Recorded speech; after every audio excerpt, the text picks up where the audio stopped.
Appoint you tonight, holy moly. Nope. Probably a first in a while. Good evening and welcome to December 10th, 2015 Planning Board meeting.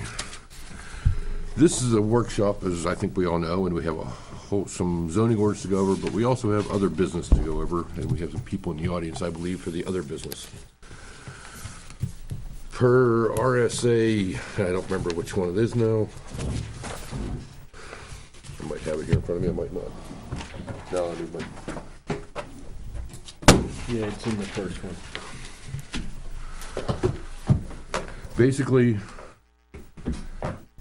we have a subdivision that was approved. One lot was approved prior to zoning ordinances. Two more lots were approved in subsequent phases of the same subdivision. These subdivisions created 3 lots with no frontage on a road. There's a 25-foot proposed easement, I think it says in the plan. So we have, I don't remember the name, people's name now, sorry. Walton. Walton? I assumed that was you. Want to get a building permit, however, they don't have any frontage on any road, whether it's private, public, whatever. Those bona fide gift lots that Yes. comes to allow? Yes.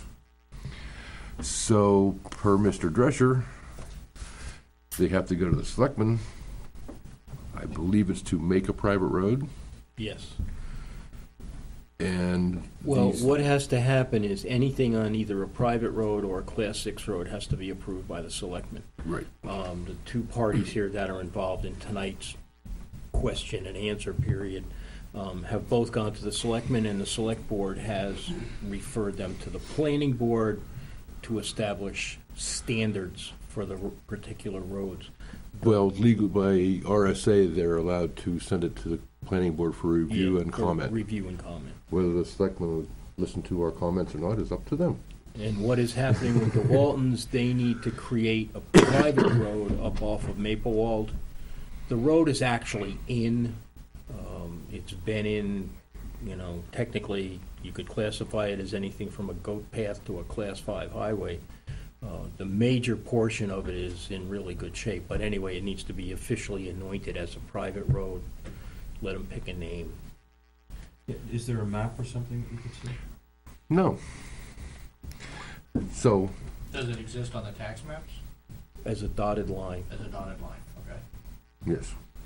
And there are no applications for them to fill out, so, this is groundbreaking, what do you want to do? So there'll be 3 houses on this? There could be 3 houses. At this time, they're proposing 1, but there could be 3 houses on the one off Maplewald Yeah, there are 4 lots, one sits on Maplewald. with an existing driveway off. However, the driveway coming off of Maplewald is the driveway that serves the house that has road frontage on Maplewald. The other 3 subsequent lots use the same driveway. So they all have the same easement across that lot type of thing? Yeah, Yes, And how wide is the easement? 25 feet. 25 feet. Why not 50 feet? Because That's in the way it was 86 or whatever granted. it was deeded as 25 feet. It was one of those, Bona fide gift lots. or something. yeah, it was a bona fide gift lot that you only needed 25 feet to get into, and you didn't need any frontage. If they had built back in 98, they would have been fine. So what has to happen now is they have to create a road. You guys have to tell them what you want to see for a road. They take it back to the selectmen bless it, then they go to the zoning board for a variance. How much frontage is there on the house lot that's on Maplewald? 178 or Yeah, 187, not something like that. enough. Not enough. No more driveways coming across it. They need to create a road. Before we reinvent the wheel has gone this far. And it needs to just get the last spoke put in it, and they're in a house. Does the fire department still do that? I was going to say, Reduction of liability or whatever they? yes, There's a waiver that goes I got with handouts this. for you guys. It's such a nice warm stack that I had laying over here. As their road, I and just you'll don't get wanna read into them all this right now. when they explain it to We can read you, them what's going in the next 2 on. weeks. The For fire week, whatever it department, is. the road agent, and I have all been up there and looked at the road. 95% of the road is perfect. And Gravel road? yeah, I and think it's a good gravel road. Fire department really doesn't have a problem with it. I think to make a recommendation, we need to go look at it. At least I'm going to go look at it. Yeah. I agree. And I haven't at this point.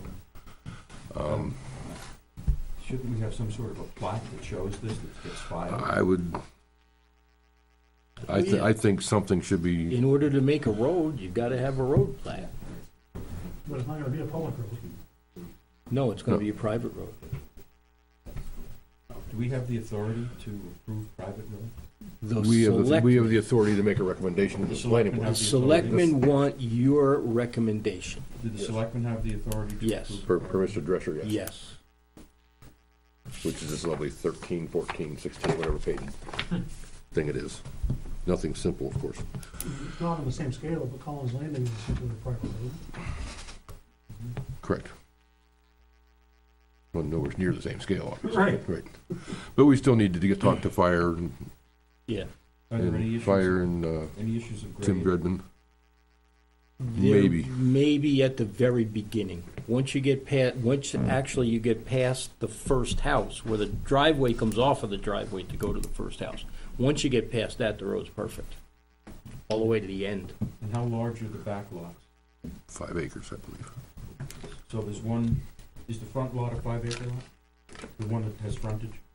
10. Yeah, it's bigger. I don't remember how big it is, but it's bigger. 10-3 on the front one, 8-2 on the next one, 119-3. 119-2 is 8.09, and 119-1 is 5.0. Like stack right behind. Either way, we've got to come up with some idea of what Yeah. we want. We're reinventing the wheel again. Yes, we are reinventing the wheel again. It doesn't really matter how many acres the lot is, if it's 0.5 or it's 50. They got a 25-foot access easement, they need a private road. The lot line. What lot number are you guys gonna build on? Point 2 or point 1? One. Point 1, okay, so that's what I thought. Yeah. So, and which one, your sister owns one, correct? She owns the one with the frontage. Okay, And the back, And those back, and the back lot left, 8-acre one, I believe. okay. That abuts her. Yeah, where it makes the, where it makes the loop to come down to, Brought my tablet. where it comes down to. No, we're getting into minutia we don't need to get into Yeah, tonight. what you need to do is go look at it. Yeah. This is a total waste of time. Let's back up a little bit, because it doesn't really matter if the lot's a half acre, if it's 5,000 acres. Nope. They got a 25-foot access. So it's up to the selectmen to determine, or it's up to us to make a recommendation to the selectmen. I think we need to look at it. So I think we need a survey plan of what's there, showing where the easement lies, meets and bounds, and just a topographical, are there culverts, When they did those something to show the grade. modified gift lots, did they do any kind of a plan when they did those? No. A subdivision plan, just no road, no topographic plan. I mean, there is a survey plan of the, Are you Subdivision. folks the owners, or are you planning to buy it? We've owned it since 2007. Yeah, and we have had it surveyed, so we've got topo and stuff, and we've got plot plans of yin yang. Yeah. We can Of all, provide them. of all of the lots, or just yours? Of just ours. They're all ready to go. All they need is for you guys to tell them what you want to see for the road. We were told to put in a 25-foot driveway or a road, depending on which way you want to talk about, and we did that, plus 3 turnarounds, because the fire department wanted to look at it, and they did. Everything looks good. Everything, we've got poles in there, power poles going all the way back.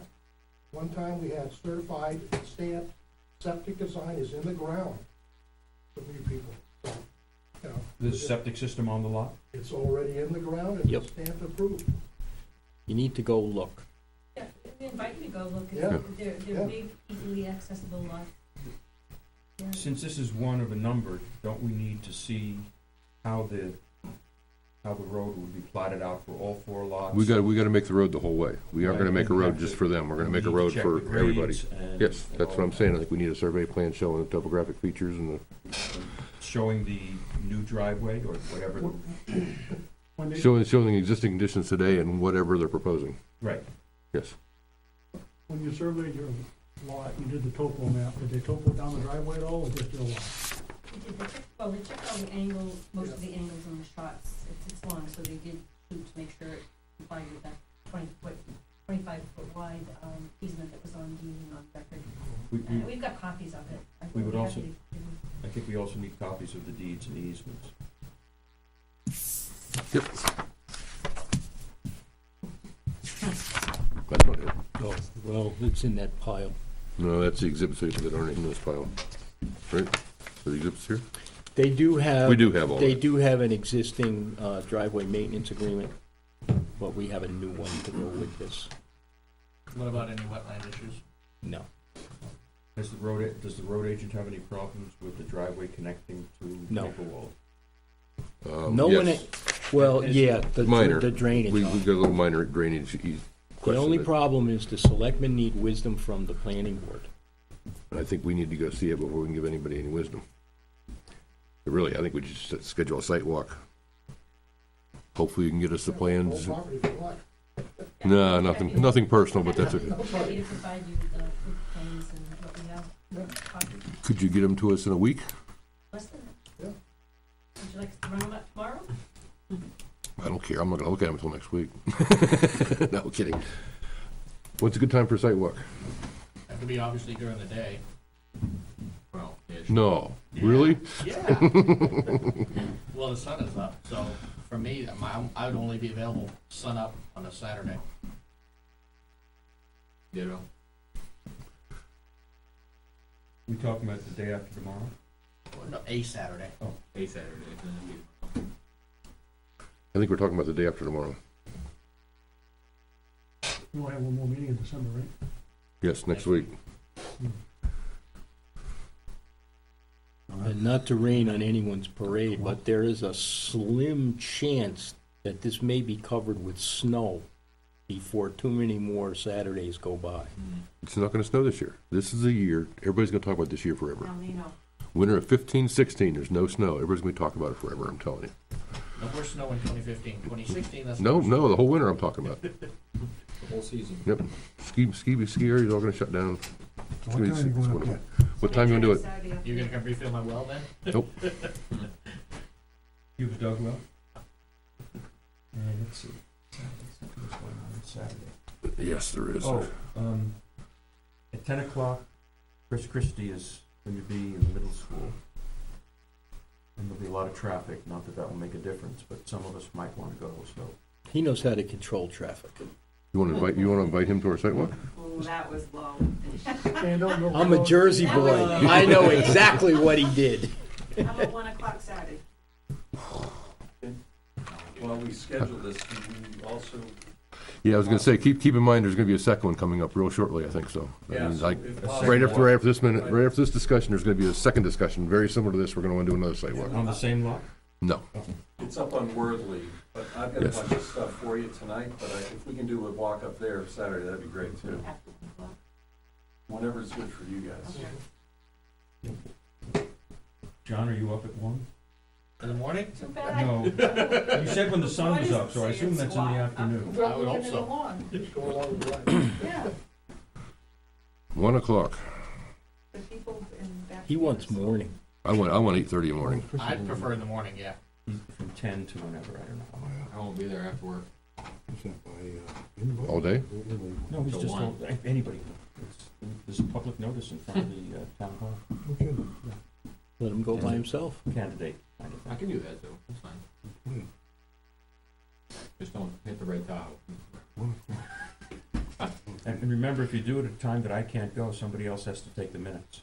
That would be John, No. he's a rookie now. Well, actually, he's technically the rookie. Well, yeah, but I get to appoint the person to do it, right? Yes, you do. I just did.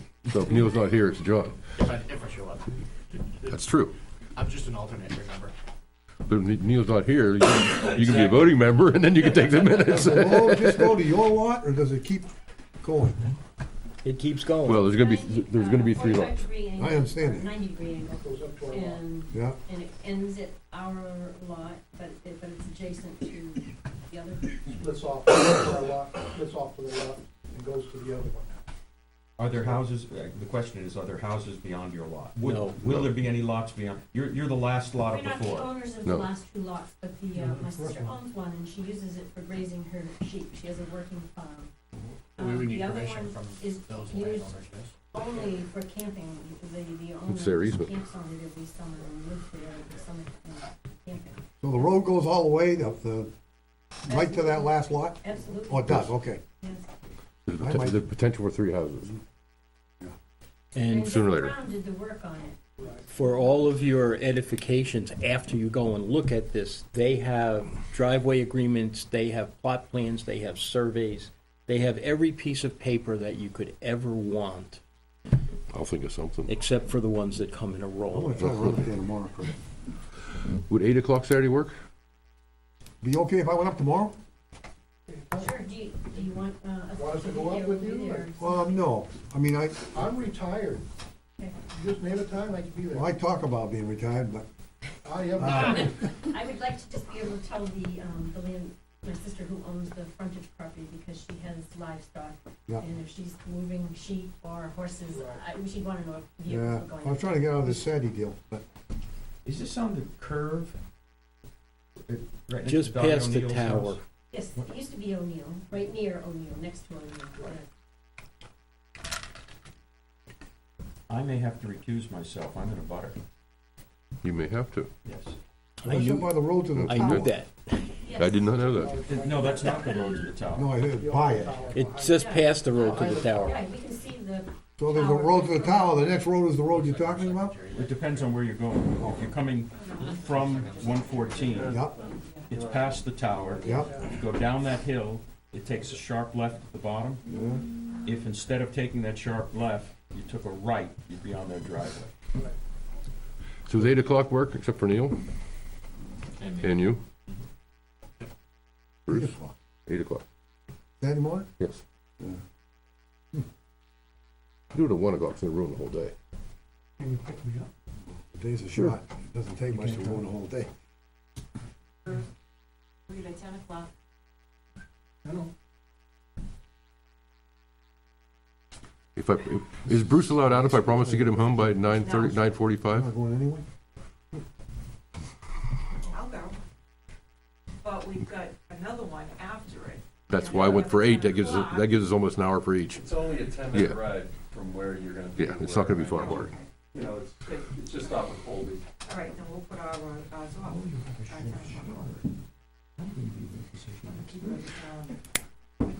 Okay, And I'm making most of my. 8 AM Saturday, day after tomorrow. And I will post site walks at both sites for Saturday morning. How long, when do you expect to be at the Worthy Road property? I would hope an hour before, or So hour like after. 9? Yeah. Because I could be there. It shouldn't take long, I would hope. Okay. There. Yeah, they're first, they bring, They're first can you get us text maps or something to give us directions? I have no idea where I'm going. No problem. Okay. Isn't there a second house already there? The sheep house is on, you can see that from the road. Isn't there something beyond that? There's a Already built? barn up there. There's a barn, No, a house. There's no second house. It's just before Durgan's. No, theirs, not Durgan, not Oh, that one. theirs, yeah, Yes. no problem. I know where the other one is, roughly. I can find it anyway. Turn your cell phone on, and when the signal goes up, you're there. Oh, okay. Okay, we're gonna close your part. We'll see you Saturday morning. Well, maybe you're there, maybe not. We'll paperwork for you there then, if that will be fine, we'll bring you the map. It'd be awesome if you could, yes. We'll be happy to do we'll have that. everything Okay. ready for you. Thank you for hearing All that, right, gentlemen. thank you. And definitely, Have a good if you don't give them everything that they want, whatever you've got, make copies of, We'll and do that. for both of you guys, bring it in and make sure it's in my office by, I was actually gonna give you each something tonight, just so you have it. That's We'll great, start too. Looking at it. You want the copies tomorrow or wait until Saturday? You can wait till You Saturday. wait, you can wait till Saturday, Saturday. because I won't see them tomorrow. Okay. Thank you. We hope you don't see us tomorrow, yes. Okay, we have a very similar situation, not quite the same, on Worthley, which is a Class 6 road, which I believe he has an interest in building house on, so therefore the selectmen have to give permission to upgrade a Class 6, not upgrade, that's the wrong word, to use a Class 6 road. Living off of Colby? Yes, The entire road's not class 6, is it? No, No. it's paved. It's actually Worthy. didn't I say Worthley? I heard Colby over here. Off of Colby. Off of Colby. Yeah, Colby. So they're gonna give permission to use a portion of a Class 6 road. Since the town owns the road, they gotta get selectmen permission to use that part of the Class 6 road. So again, the selectmen asked us for review and comment. And in our, not to interrupt, but in our case, we have got a variance from the zoning board to build on the Class 6 road, and that's part of what I'm gonna give you in this packet. Great. So we have the variance. The issue in ours really is getting your recommendations back to the Board of Selectmen on the standard for the road. So in this packet that I'm gonna give you, I have an engineer's plan that shows the layout of the road, the width of the travel way, the snow storage area that Tim Redmond wants because they dead-end snow up there during the winter. Yep. And I've got engineering specifications on the gravel base. Tim Redmond also wants to do a test pit where the road transitions, because if the engineer says it's gotta be 6 to 8 inches, but there's 9 inches of gravel under the pavement, he wants to match up what's there, which we're okay with that. Okay. But in this packet, I've got a layout of the width of the road, how it's gonna pitch at the beginning of it. Why don't you just give our packet and explain it while we're looking at it? Okay. That'll make- And while you gentlemen are thinking about this, there's another one lurking in the wings We'll on, worry about that one later.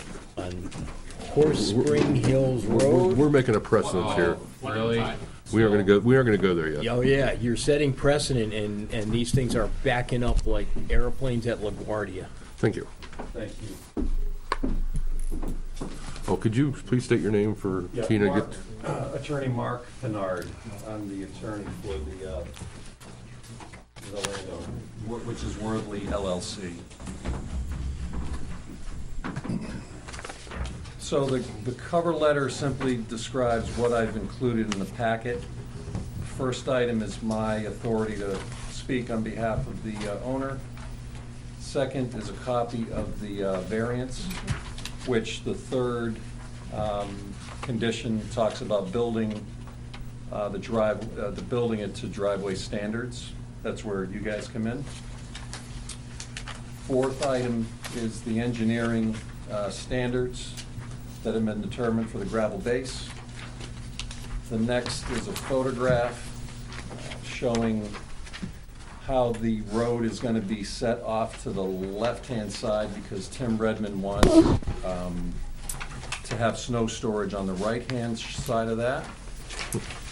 And then the last item is the plan, which I'll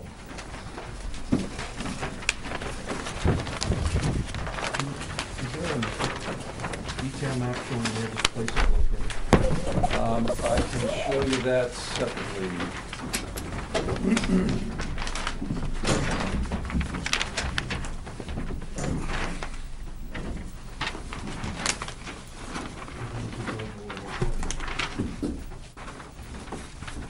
If anyone wants to look at a map, here's the whole thing. And I think it's probably on that side. Yeah, I've got one that highlights it a bit. Where's Morgan Road? Oh, Colby. I got Colby. How Uh, far? Towards the River Ed roadside. Right at the top of the mountain. Goes north. I got Durgan. Just I before got it. Durgan. Yep. And where is the property on Worthley? The property is it's at the end of Worthley, where the Class 5 transitions to Class 6. Could you show that to us? Yeah. So, let me show you on mine. Yeah, Hillcrest, the end of that little Hillcrest Drive, the end of Worthy is like right there. So I think you wanna extend, essentially go up to this bend, right? It's Yeah, about at the 400 feet Yeah. to the bend. So, this is, let me just get my bearings here. This is Colby right here, okay? This one cutting across is Colby. Worthley, you take a left off of off of Colby as you're heading toward River Road. And then you come up to the end of the pavement. Which is where? The end of the pavement is right here, And Hillcrest goes off to the right, prior to that. before that. Yes. Yep. And then about 400, so you got about 400 feet of area on the Class 6 before the boundary for the property. This 37-acre piece right here is the property that we want to get to. Is that being sold as a single piece? It's going to be sold as a single piece. It's going to be one single-family home. That's- Restricted? Yeah, and that's how we apply to the planning board, to the zoning board. So, in effect, you want to convert, you don't want to bring Worthley Road up to Class 5 until it hits your property. No, they You don't, want to use that as a driveway. No, We don't. they don't want to upgrade any of it, they want to use it as a driveway. They Right, don't want so the to, they don't want to make a variance- class 5. The variance is to utilize, is to build on the Class 6, and we are not bringing it up to road standards, we're simply gonna bring it to driveway standards to get up to that boundary line, which is right down here. Are there any other houses, are there, on the other lots abutting Worthley, are there any other houses There's a house on each side of Worthley where it's paved? where the Class 6 ends.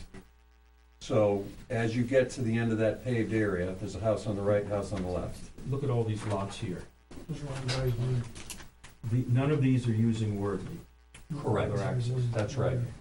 And is there anything further up that would use Worthley? No. Comes out on Bonnet Hill Road, right? Wasn't it? yeah, there are houses on the Barnard Hill end. Yeah.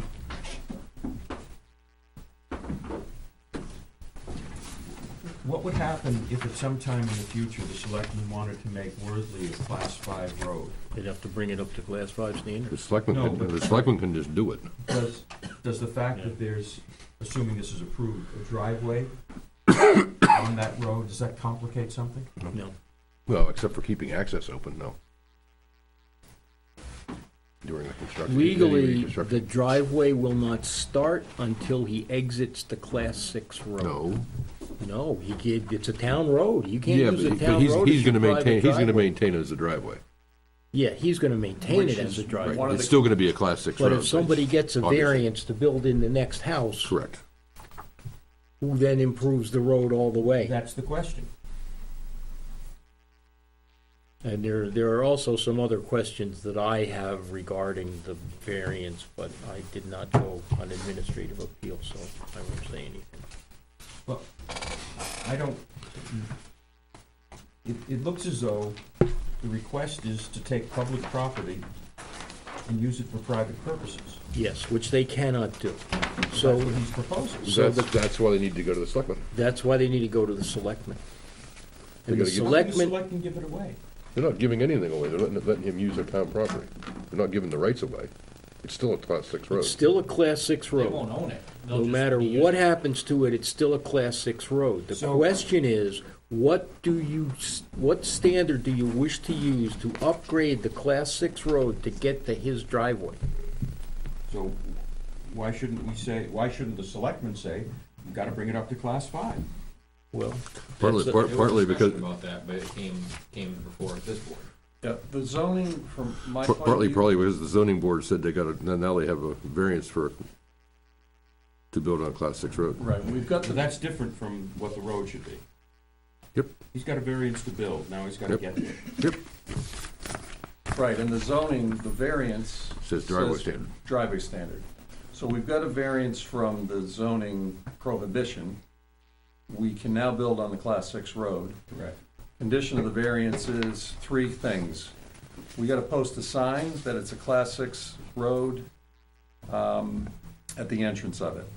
We've got a recorded deed saying that it's not a town-maintained road. And then the third condition that's in your packet in the variance is that we gotta build it to a driveway standard. So we're not Excuse we're me. not intending to take it as ownership. We simply are gonna use it. It's gonna continue to be a public road, but we have to increase the standard of it. What happens if the town decides to close it subject to gates and bars? That's what class 6 is. Class 6 is. No, it's not closed subject to Class gates and 6 bars. is, Yeah. Class 6 is, yeah. Yeah. Yeah, it is. Okay, we decide to discontinue it. Then everybody's gonna own half it, and He doesn't own any of it. let me finish. Technically, you'd give half it away, and everybody that uses it still has rights to use it. Run that by me again. The If, first if, part I if, if understand. I have used that road to walk my dog to the other side for years, I still have the right to walk my dog down that little piece of property, even though everybody else owns it. Because I have used it as a public way. It becomes a trail, I believe, is the No. definition. And I thought it goes from. You may be right, but I have a very different understanding. When it's closed or discontinued, The public's rights are gone. the public's rights are gone, including your right to walk your No. dog. No. That's the whole point Not, of not if, discontinuing. not if it was used historically. This sounds The more like histor, English yes. medieval law. Very rather good. Where do you think all this came from?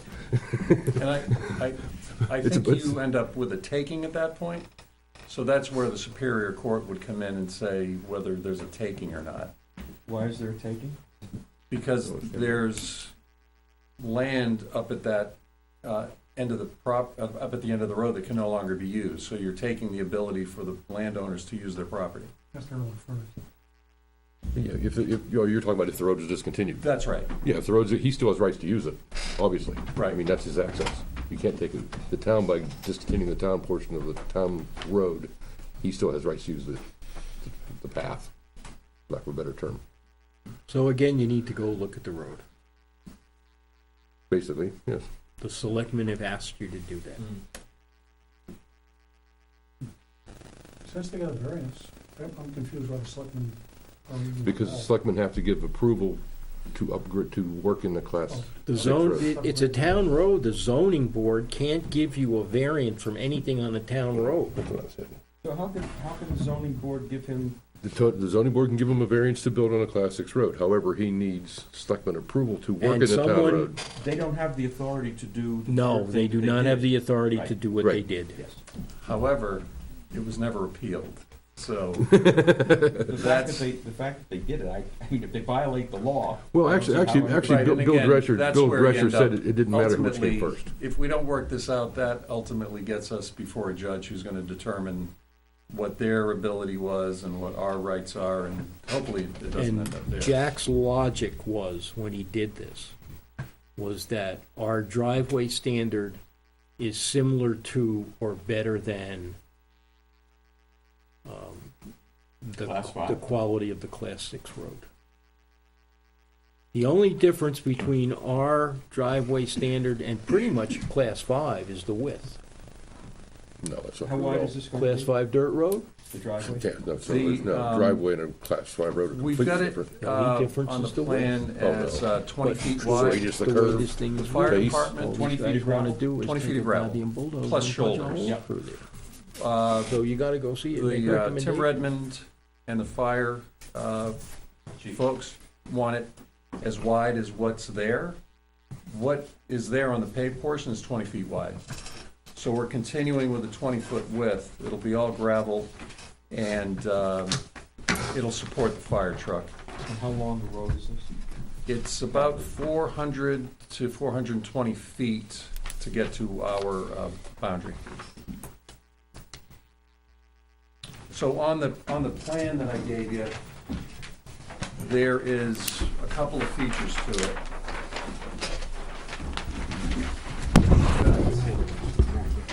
Down at the bottom.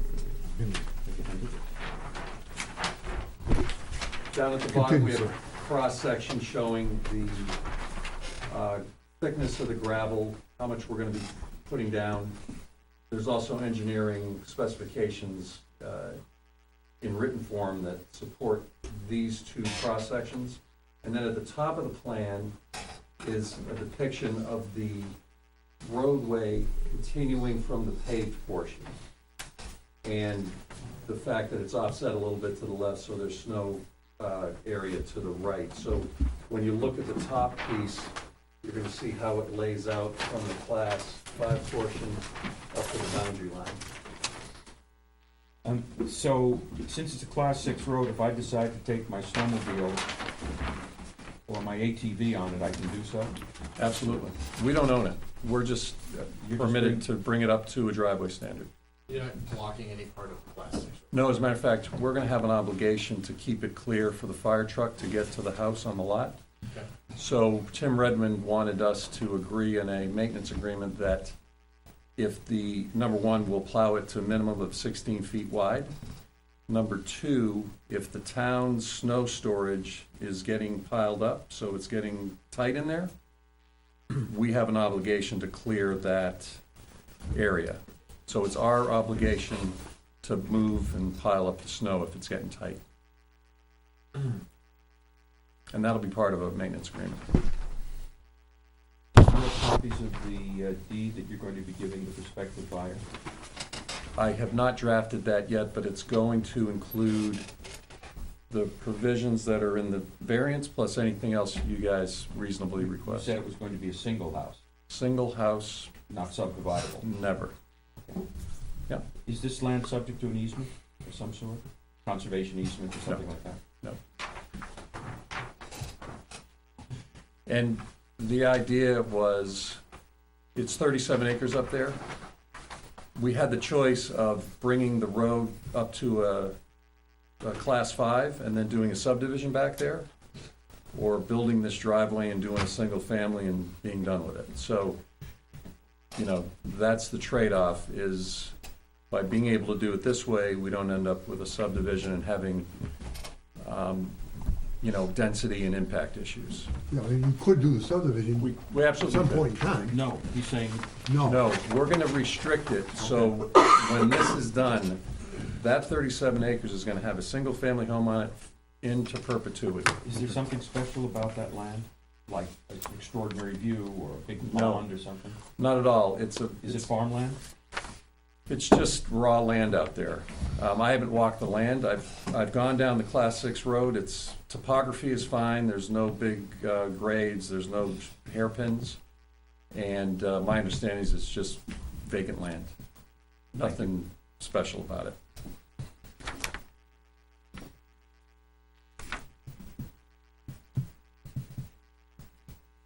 So when's the sidewalk, 9 o'clock on Saturday? Yes. So you're 9 on Worthley and 8 on Maplewall? Is Yes. that- Go to Maplewood, then we'll just go to Worley after that. I just want to check that one out initially, because all that classic road. Yes.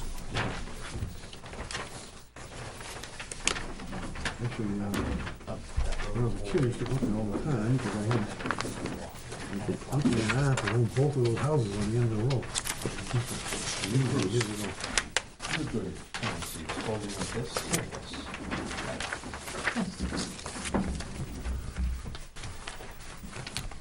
Any other questions for us? Nope. I'm gonna take one thing back here.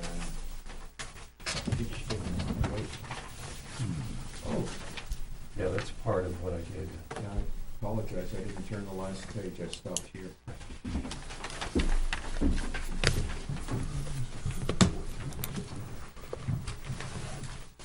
Does he want this back? No, that's for I you. hope not. I He's not have getting- one for each of you. I've got extras if you think I should leave you more. Do you have one? Yes. Okay. Do you want, I don't know if you would want extras, but I can leave you a few extras. You know, you've got enough land there to build another nice big tower. And you thought- You know what? I'm Believe trying me. to think of the tax rate. Believe me, if we can't do something with it this way, we'll do something with it another way. Yeah, but a nice big tower and lots of commercial development. Sure, no problem. Okay. Maybe we Okay. should send it before the Economic Development Committee. Are they still meeting? We don't have one anymore. Well, there are no members, but we can appoint them pretty quickly. And Okay. my contact information is on that cover letter. Yep. If you have any questions for me, I can give you a business card if you want, but all my info's on that. You gonna be there Saturday? Plus, I will be there Saturday. I live on Mountain Road, so you can stop by my place at 7, and I'll make you guys coffee before. And I'm on a bona fide gift lot from 1994. We don't need to know that. We might kick you I have a out. whole story. We might kick you out of there. With a driveway that would never pass standards today. Yeah, it's probably smoother than Mountain Road. Yeah, it is better than Mountain Road. copy of Yeah. Before you handed them. Okay, Okay, thank you. thanks a lot. See you Saturday at 9. 9 AM. Yep. Okay, thank you all. Well, yeah, that should See become how the you mic. are. All That should right, all become the right. mic. See you later, folks. Thank you. Thank you. Okay, we have somebody in the audience here, I see, not related to a planning board member. Findings.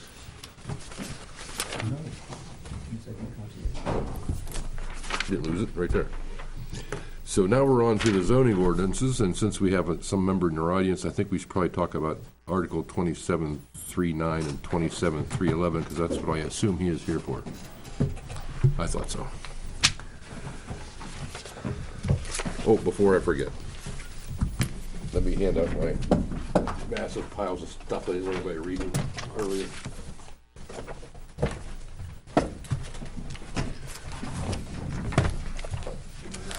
Take one and pass them down, please. You've got one of them up for you. Take one and pass them down, please. Are these now public? That attorney had one, so yes. Everybody's got one, so yes, they're public. Is 1191 is which? That's the Maplewald. Maple. Thank you. Actually, the Maplewald people have a copy of this. Seems like you got a couple more you need in here. Right. I probably, yeah, probably made a few extra. There you go, Neil.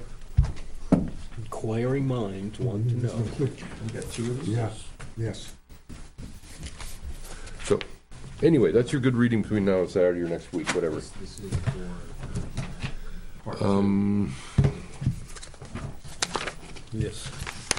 This. Wait a minute, this one is Maple, Maple. They're- This is Yeah. Maple. Walton. They're both Maple, they're both Maplewald. Oh, really. okay. One is the road, the driveway agreement that they need to sign. Mr. Andy, would you like a copy of, you want a copy of that, trust me. Hot off the press this afternoon. And if you take one of these and pass them down.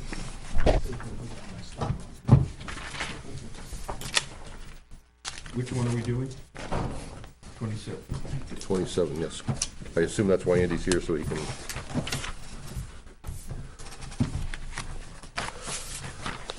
Since he was here late last night, I assume he doesn't want to stay late tonight. You always leave me for the middle of your meeting or end of your meeting, but you know. Andy, did someone at your meeting last night leave a can of pipe cement and Teflon tape? I found a bag on the floor here, and you guys were the only one in here. I did see it, or the market basket bag, Yeah. something over there, didn't look at it, I'm not aware of anyone having brought that to me. Well, I diffused it in case it was a bomb, and I put it up on top of the thing. I ignored it, and if it went, I guess you put it. I usually do too, for just that reason. So anyway, at previous meetings, Bruce and I were at one at the planning board, or at the Conservation Commission, and we discussed this last time, a month ago maybe. 2739 is about the buffer strip around a open space or a cluster subdivision. And it states in here that the buffer strip can be part of the lot. However, if the buffer strip is part of a lot, it's not counted as open space because it's owned by the lot. But anyway.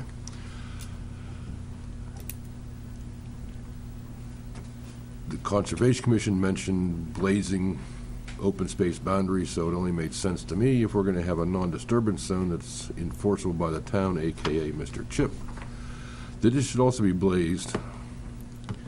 So the first part of the first page is the existing ordinance, and I was just gonna make a new or another paragraph in the same ordinance, as in bold, was my proposal. I think we discussed this last time. The only comment was to add New Hampshire in front of the licensed land surveyor per Mr. Chip. I believe that was in the comment. Why is it required that a licensed land surveyor do this? Why couldn't this be done by the property owner? Because the property owner is licensed land surveyor is the only one that's supposed to be doing boundary surveys. This isn't a boundary survey. You're monumenting a boundary. Not a property boundary, but it's a use boundary. Yes. Can, is it too late to make modifications to this? No. Um, Food for thought. Does the entire buffer strip have to be monumented? No. The first house to get a CO, or just the buffer strip along that lot?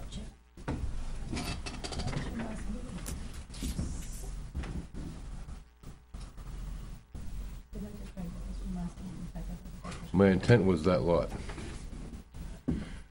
Of course, hopefully the buffer is not gonna be part of lots very often. This is the one with changes on it.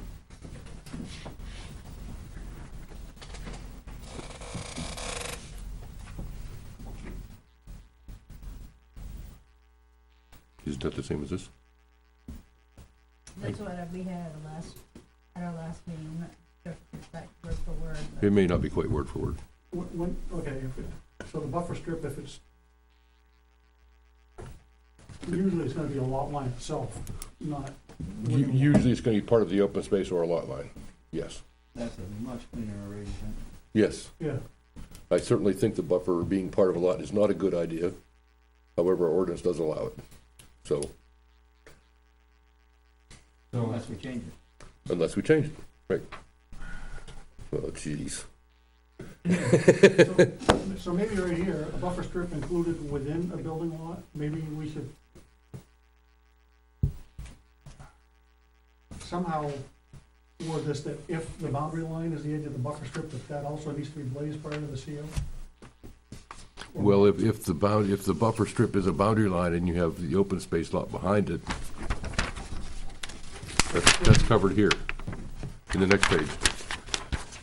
Because then it is a boundary line. Yeah, And I'm saying you have to blaze and monument the boundary line of the open space in the next page.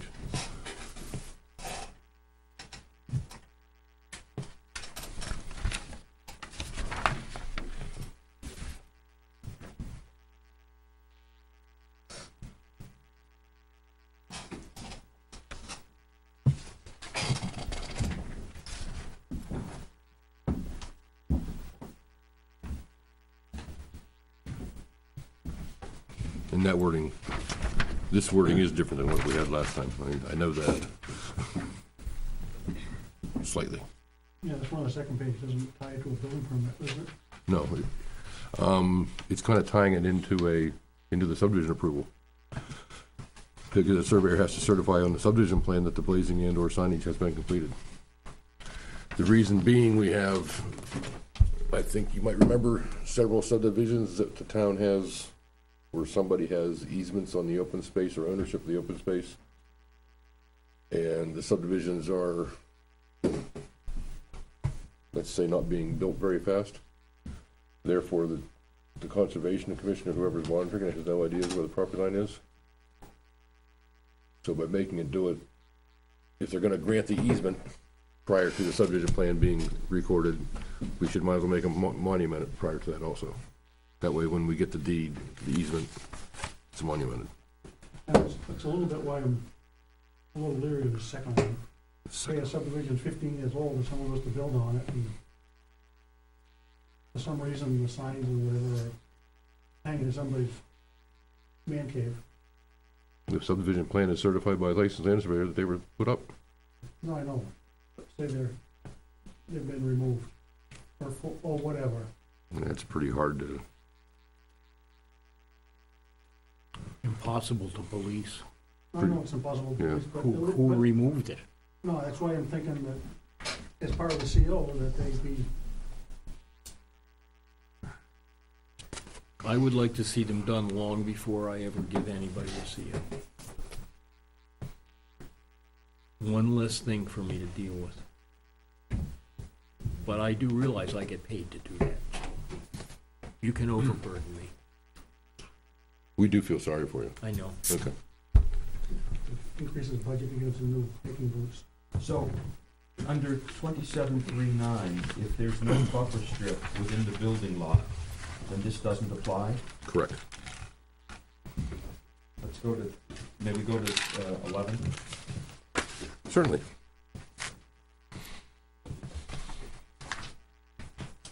Wouldn't every Does the lot, buffer- excuse me, on your last statement, wouldn't any lot have a buffer strip? No. 25-foot buffer? No. From the. That's a building buffer. That's a building, oh, that's a building buffer. From the outside perimeter of the Yeah. parent parcel, Yeah, 25 feet. That's what we're talking about. No, we're not talking about a building buffer. Okay. We're talking about a cluster subdivision buffer. Okay, Yes, And that buffer is 50, let's see, you can't construct a building within 50 feet of non-cluster property. That's what 9 says. you get 20 And foot, in addition, you get a 25-foot setback and a 25-foot buffer, a 50-foot setback, 25-foot buffer. the 50-foot buffer only applies to boundary lots, Yes, exterior type lots. It doesn't apply to Interior an wall. interior lot. correct. So if you've got an interior lot or an exterior lot, but you still have to have, oh, no. The 25-foot The native plant, strip of native plantings is around is only around the exterior of the parent track.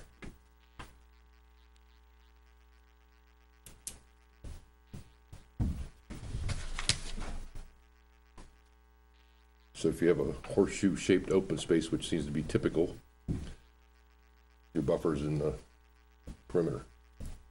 Okay, leaving where you can build, this 25-foot buffer strip is along the exterior of the property? Of the subdivision, Of yes, the entire cluster subdivision? yes. And right now, there's no requirement that that be marked. Correct. And why is it important that it be marked? So that Chip can see it to enforce it. Some people have taken those over as lawns. In effect, their lawn extends to A lot the of- boundary of the cluster, Mm-hmm. because they own that. Right, It's part of their lot. Right. Yep. Okay.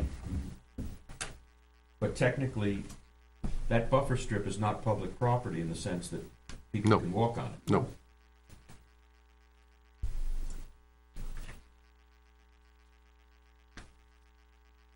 So the purpose of this is to make sure, the purpose of the amendment is to make sure that the ordinance is written is a reality, that that 25-foot buffer strip in fact stays a buffer strip of native plantings and is not encroached upon by anyone. yes. well, what about the 50-foot buffer? Somebody could build in that, and he still wouldn't know. Well, Well, he would know when he gets a plot plan. He should know when he gets a septic design. He's gonna find it somewhere in there. Certified plot plans are required at the setting of the footings. And if he sees Since- if he sees a sign over there that says buffer do not disturb, and he's pretty close to it, he should be able to measure 25 feet to see if he's in it or not. You're guaranteed there'll be something there. Well, there'll be yards and everything else in there. Well, I'm thinking of these little, Swing sets, sheds, oh, sheds, what, yeah, probably. not a problem. I didn't say that. Oh, okay. Well, I'm just wondering, why are we marking the 25-foot buffer, why don't we mark the 50-foot buffer? Because the 50-foot buffer is a setback, not a buffer. The 50 foot's, you can have yards, you can have a septic system in it. the 50-foot only applies to I think. buildings, Chuck. Has nothing to do with Septic? Yeah. the You can native go in the plantings. buffer. You can go within 10 feet of the property line.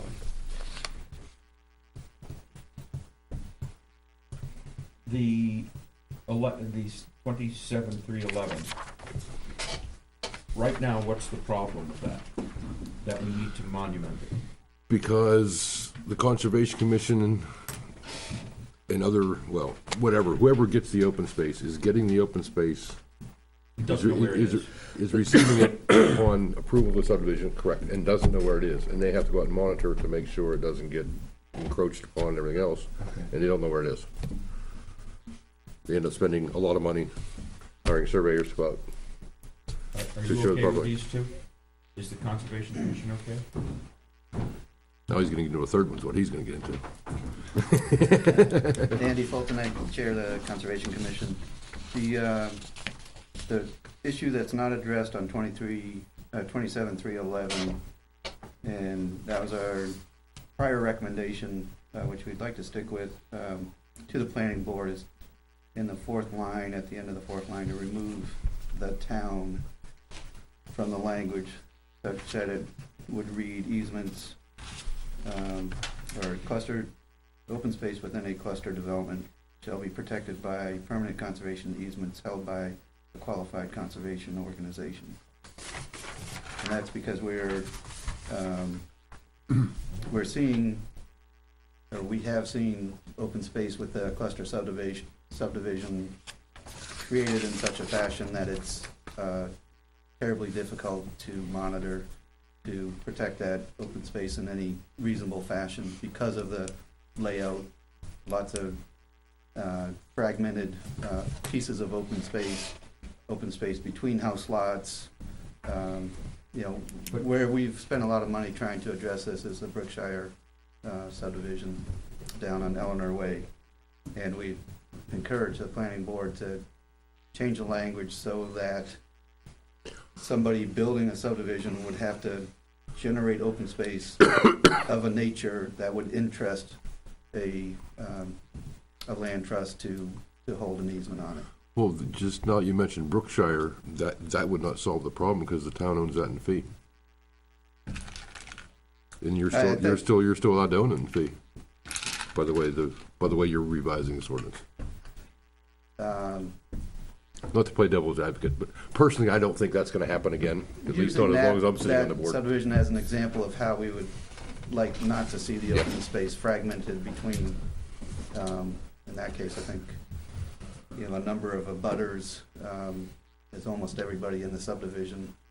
And in between several of the subdivision lot owners, there are strips of open space that are narrow and not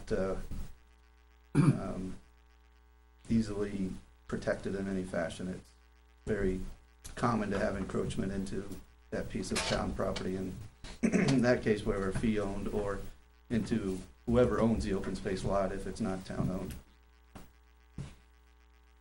So the point I was trying to make on that is that if you build a subdivision with open space that's in a central block, it's very easy to interest a conservation organization in holding that easement. If you build it so your open space is around every lot in lollipop shapes, then the conservation organization is gonna say, you're asking me to monitor a boundary with, instead of 3 or 4 abutters, you know, it could be everybody, it could be 12, 14, 15, 20 abutters. Another example is the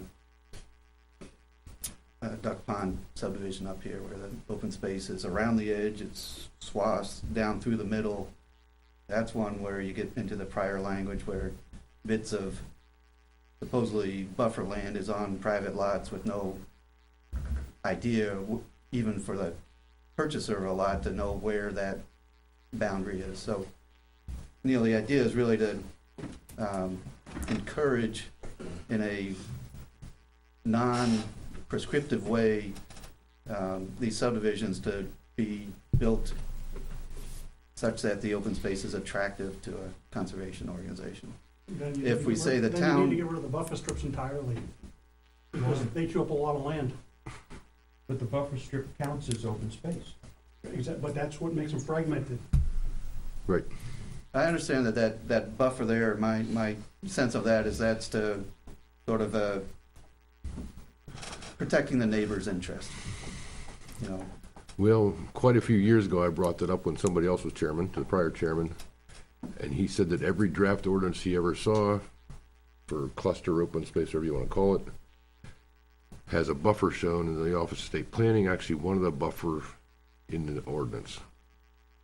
Personally, I think the buffer is ridiculous, but And personally, that's my I'd agree personal, with you on that. that's my personal opinion. And other towns are starting to do away with them because they realize what it does. What it's doing is forcing the developer to make a horseshoe-shaped open space. Yeah. Basically, because you're gonna have to leave a buffer around the edge. So what are you gonna do? You're making it, it's make the buffer bigger is what you're gonna do. It's much cleaner You're to trying to have- force the development in the middle by putting a buffer there. to have fee ownership over a lot and not put restrictions on it. That's your owned land, and I'm not looking to tell you what to do with it. This is mine and that's not. Yeah. Simple. I think getting rid of the buffer is a totally different conversation though, and I don't think No, we wanna go there today, Yeah. or this year. What's that EAC, is that town-owned, or is that Which one? the one you were Duck just? pond. Duck Duck Pond. Pond. Is that town-owned land, Mostly. mostly? Yeah. I don't He's already remember how, deeded it to how the the town. open space you're parcel was stuck with designated on these. that. Oh, we're stuck with some that, Okay. that are Yeah, Duck very Pond, unfriendly. you from- said, from you our mentioned Brookshire, perspective. but Duck Pond is probably the worst, cause there's a lot of 200 or 300 foot wide strips along the wetlands that are deeded fee ownership of the town, but then there's an easement over top the abutting lot that's 50 to 60 feet Couple wide. dozen different lots that Dozen- theoretically, if yeah. it gets built out, we would be required to go in and say, well, you mowed 5 feet across this line, well, there's no line there, but we'd have to survey and establish it and then say, you know, move your lawn, move your shed, move whatever, and And those keep are track small, of that. those are So, small lots, and the lots are gonna end up Well, being most of about, that's not built out, so this will kind of, I don't know, that'd be great if it catches that Yeah. before, yeah. So what you're saying is you don't object to the proposed language here, but you have a separate issue. well, we I'm discussed saying that. that the main issue that came out of our meeting was trying to explain why we made the recommendation to remove the town as a potential easement holder of the easement on that cluster subdivision open space. We think it's a good idea to have an easement on it, but we don't think it's a good idea to have the town or Conservation Commission as entity for the town, responsible for that sort of default obligation to monitor it however it gets developed, whatever shape results. So, So what happens if we remove the town, as the Conservation Commission is suggesting, and there is no conservation organization that wants to hold an easement on a particular piece of property, not because there's something wrong with the easement, but because it doesn't fit in with whatever their objectives are? Then they can't get approval. Or they go for variance. or standard subdivision. If our objective is to encourage cluster housing, then wouldn't this make that more difficult? Well, yes, if you blanketly state our objective is to encourage cluster housing, but I don't think we want to encourage cluster housing where the open space is gonna be. Bunch of little pieces. Frankly, I Neil, can- I I can- would I say can there's think of a some couple places subdivisions that we- where clusters have gone forward where it's probably not appropriate. It's probably Yes. better to go forward as a standard. But And- where it is appropriate, my concern is, and everybody agrees it's appropriate, if a conservation organization, for its own reasons, is not willing to take on this obligation, then we lose the opportunity in a place where it is appropriate to have a cluster subdivision, if, as a last resort, the town is unwilling to, or as you would have it, unable to take the fee for the open space. That's the argument they had a month ago when I brought this up too, by the way. Same person had the argument even. well, I Do mean, we really Yeah. wanna just eliminate the possibility of the town owning or owning the easement, or do we just wanna leave that to the discretion of the Conservation Commission? Doesn't the town have an opportunity to say thanks but no thanks? That's what I'm kinda saying. Well, Selectmen have to the, approve this, the, right? I don't believe, We certainly have and have been encouraged to voice our interest and concerns, but all we can do is advise. It's up to the planning board to Yes. accept. And Conservation Commission's a recommendation. We don't have body any approval. block, so to speak, on that, But except nobody can force the town of Weare to accept the gift. And this is basically a gift. And the selectmen have to, I assume, as they do with any other gift, have to hold a public hearing and then make a decision whether or not to accept it. No, it's not. It's not a gift. RSA for that. This is No. exempt from that? It's not a gift, it's, the way the RSA's are written, Conservation Commissions can accept. It's an easements. innovative land use planning part of the RSA. well, Andy, of course, there's another fallback position, the town, to get the easement, you'll just take ownership, like they've already done.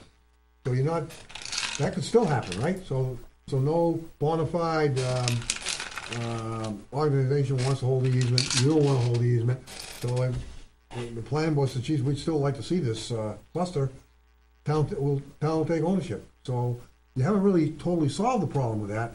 I think the planning board could solve the problem if they were committed to open space land that truly lent itself to your vision, shall I say. And I think that we have failed, and a couple you talked about, it's like, wow, we never should have done this. Everybody was enthusiastic about it 10 years ago. You know, oh, that's great, we'll get that land, we'll get this land, well. What would happen if we put in language that in effect said the 50% has to be compact and contiguous, or some language like that? That's where it gets difficult to really prescribe all the nuances that could go into that consideration. I think your idea would help, but then you'd find someone who says, well, I can manage 45, but the bar is 50. If we, do I have to go to the variance to, address that issue? You know, that, you could say maybe 30% or something, but 50% is good.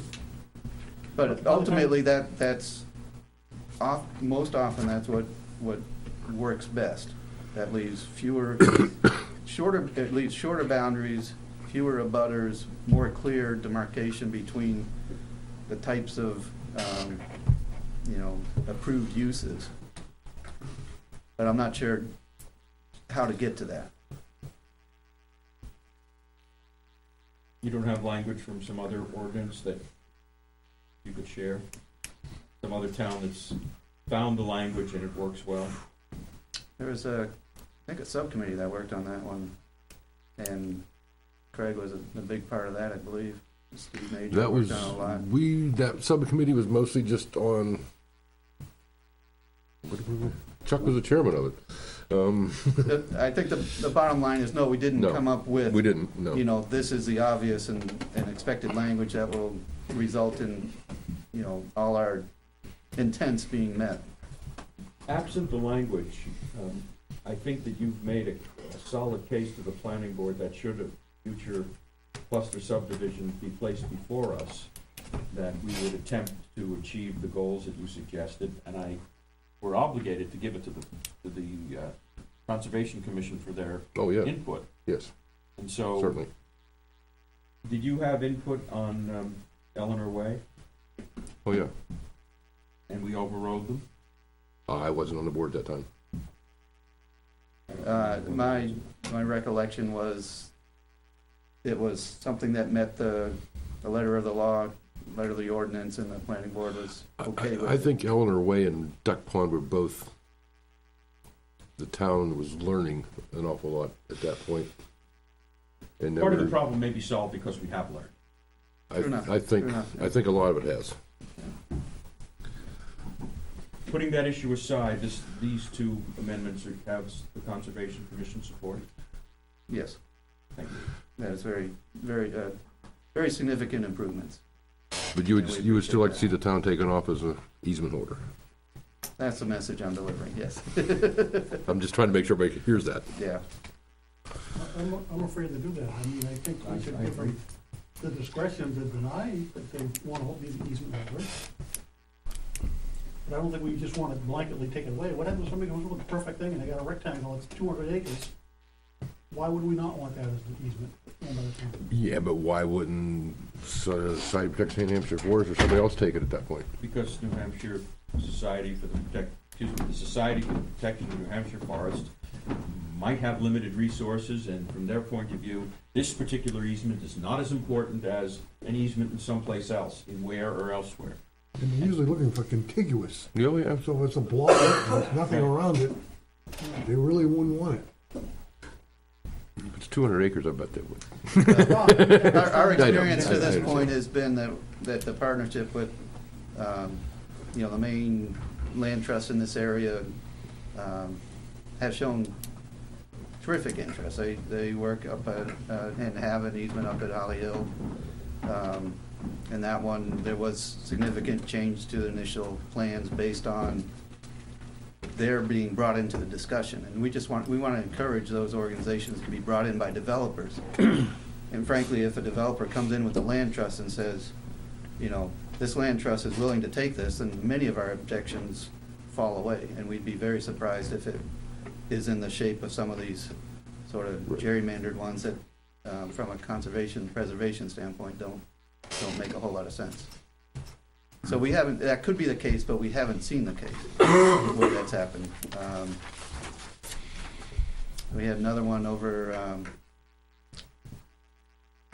on the Dunbarton line, that Craig Heafield developed, and he had, I think it was probably an 8 or 10 lot subdivision, short road into it, and the very back end of it was just a block. And it was higher land, but it was easy to keep the houses down close to River Road, and it was That's one not of the more power- than power line about beside it. 26 acres or so, but in that case, the Piscataquag Land Conservancy was very interested and very happy. They had clean exterior boundaries, and I think 1 or 2 abutters left at the end of the cul-de-sac. I think it was a cul-de-sac with a 50-foot access to it and just Yeah. 2 or 3 So butters in. it's happened even down to fairly small lot sizes.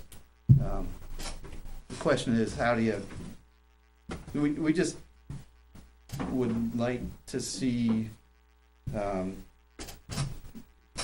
we'd like to eliminate this going into sort of compromise wedged in between things approach to open space. You made that crystal clear.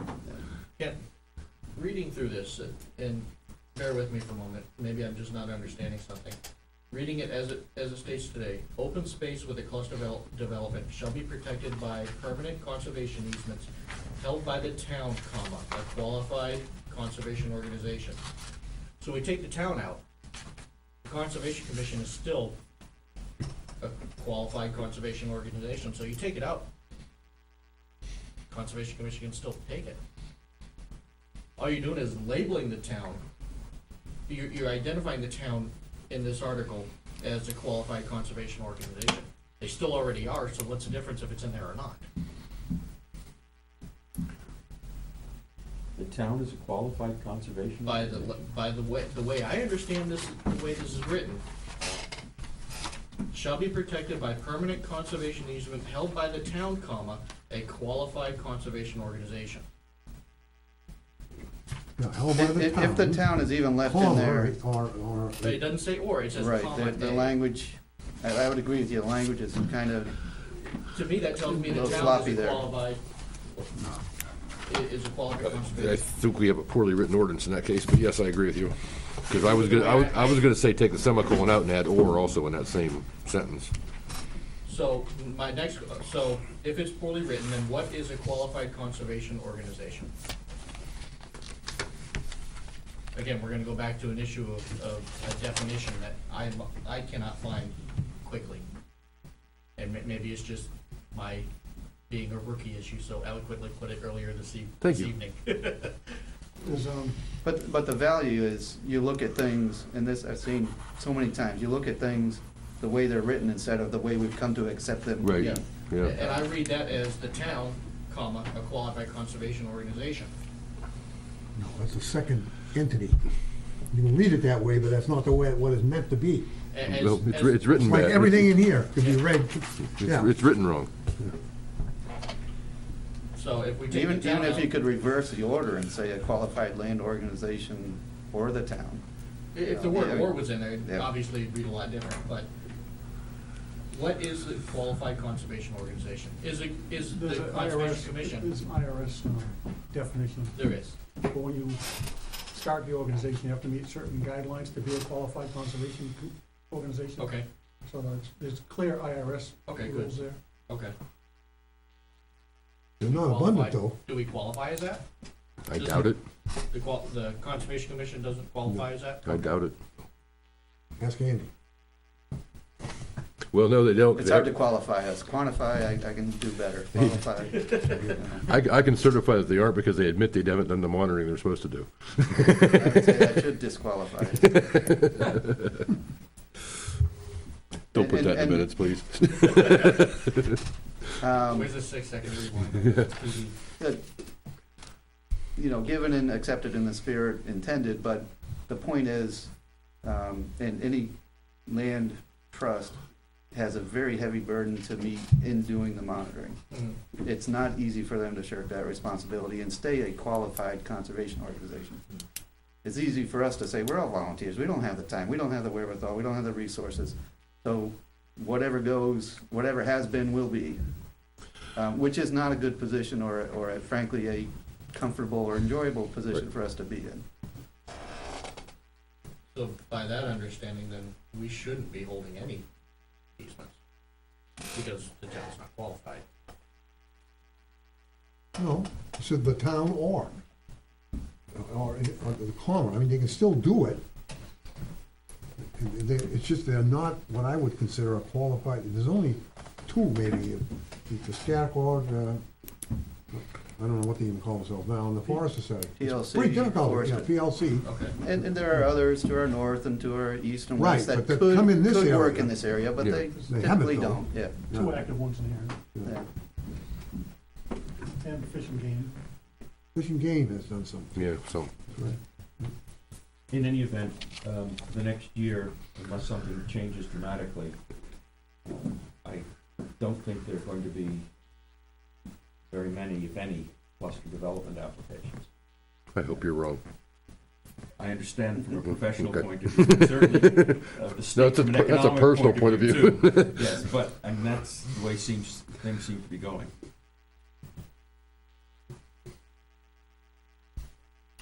And just for my own, maybe an aside edification here, the two members I don't know by name, My name Oh, is John. John and Ricky. Ricky. Ricky's our ex officio, I'm sorry. Excellent.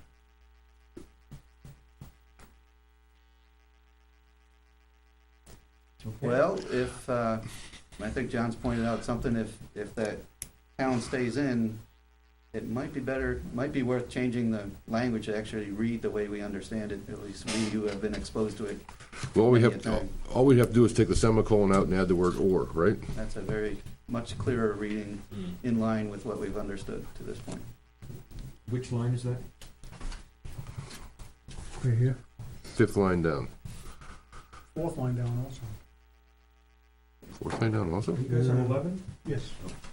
That's right. Open Fourth line space, down. open space in a cluster development shall be protected by a permanent conservation easement held by the town, comma, Right. a qualified conservation organization, or the town of Weare and fee ownership shall be subject to, that doesn't work either. No, the your goes after, instead of the first comma, after town. At the town. Held by the town or a qualified conservation organization.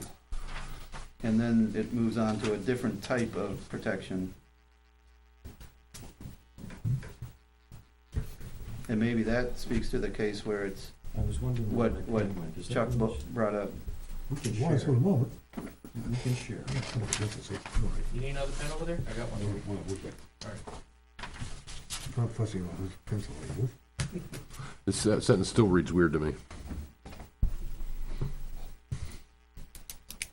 I'd say it could even read that there's an option to have no easement, Would it be, and that option involves town ownership of the open space. if you put an or after the semicolon?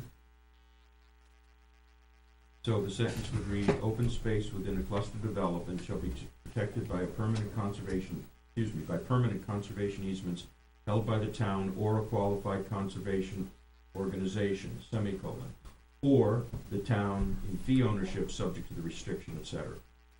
Well, then it should be a semicolon at that point, it should be a regular comma. Fair enough? I'm glad you guys know your English. I know enough that a semicolon doesn't fit there.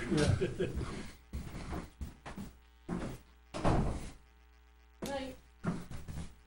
Where are you going? She sneaks in and sneaks back out. But in that case, then we don't need the first or. No, correct, a comma would fit there properly. That's what I was trying to say in the beginning, and you guys said, no, you wanted an or there. So it now, Well, if the semicolon was there, We it didn't makes change sense. any. Oh, it's- what- Okay, you're taking the semicolon out, make it a comma, add or. correct. Okay, now I'm confused.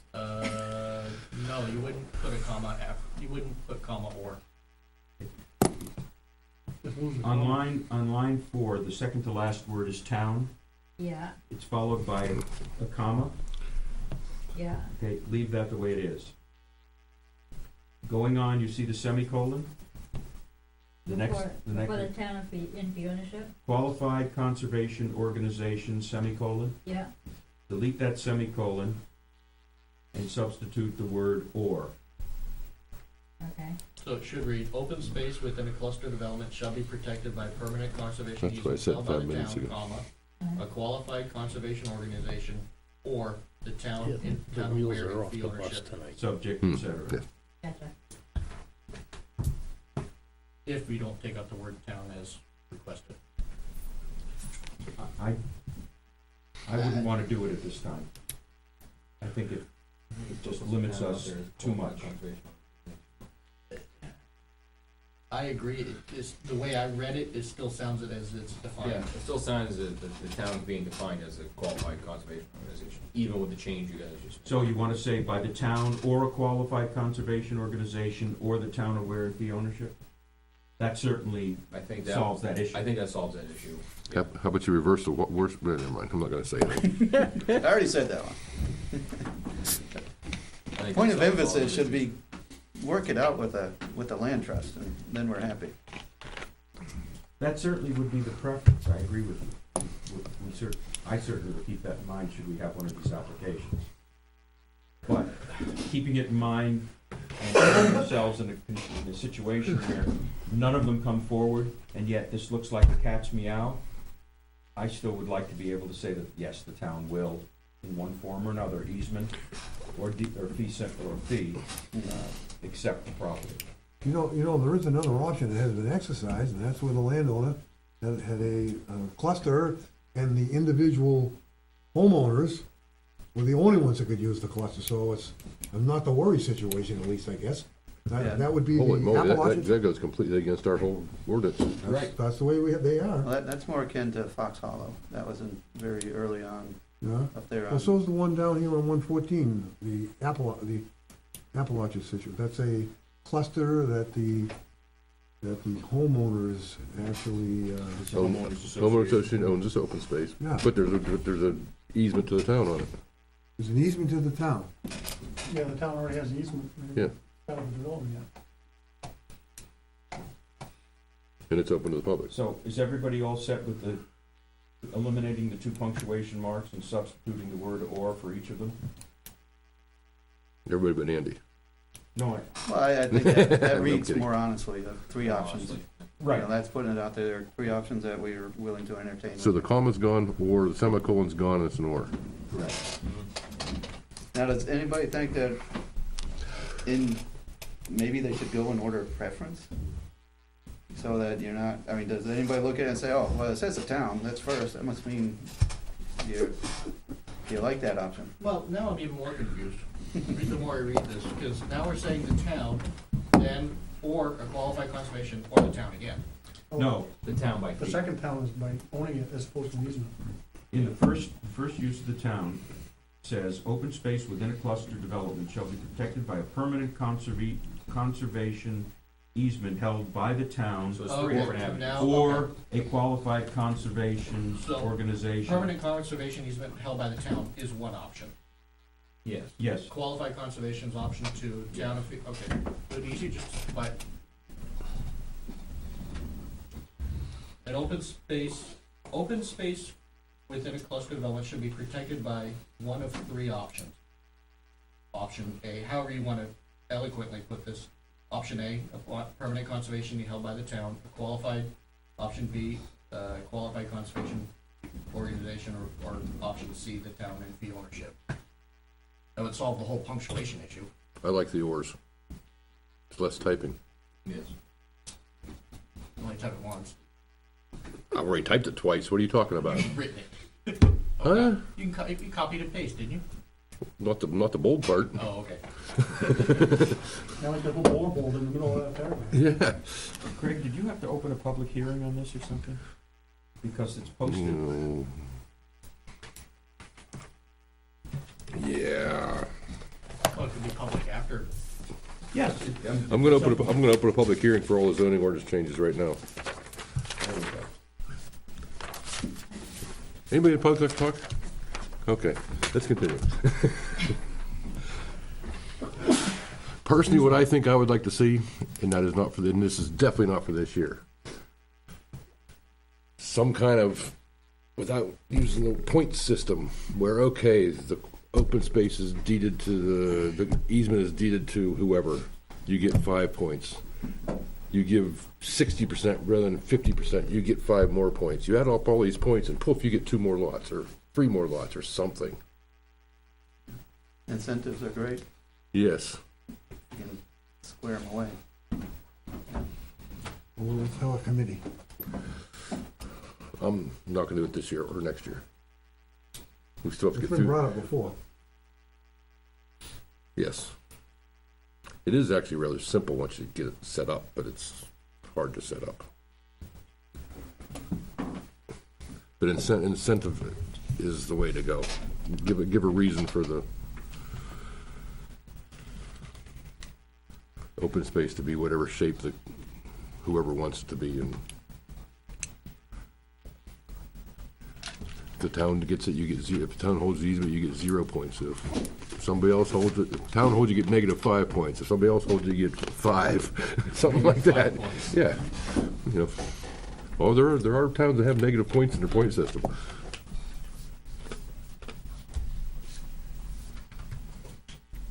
So what's the consensus? Let's, Leave the town in, add a couple oars. I think for now, yes. yes. Correct. Okay. I personally don't have a problem with that, because I'm sitting over here and I can say, hey, you guys, you're idiots. Just remember what the Conservation Commission said?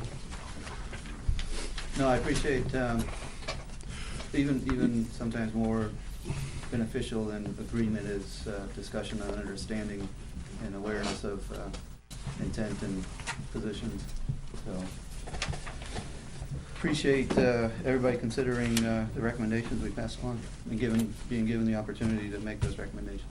A request to the Conservation Commission, when we give you something, because either we want your opinion or the statute or something requires it, it would be very helpful if we had an answer regardless of what your opinion is. We have no opinion. It's helpful. Something happened on that Melcher subdivision. Somehow, I don't know what happened. I think we had Other than that, we get comments. a typically. meeting, maybe our September meeting was canceled or something, and we didn't have a quorum. And Maybe just- that's the only one. That- Yeah. Yeah, 'cause sometimes most of the time, your meeting is the night before ours. Yeah. Yeah, but our I public do hearing try- is When I'm 2 aware of weeks. that, I try to get the comments. Even an email Right along, is yeah. fine. That's what usually gets me. I usually get an email from him. On every one of them. Yeah, I do too. Yeah, usually, except for Melcher. That's the only one I can think of right offhand. Thank you very much, sir. Thank you.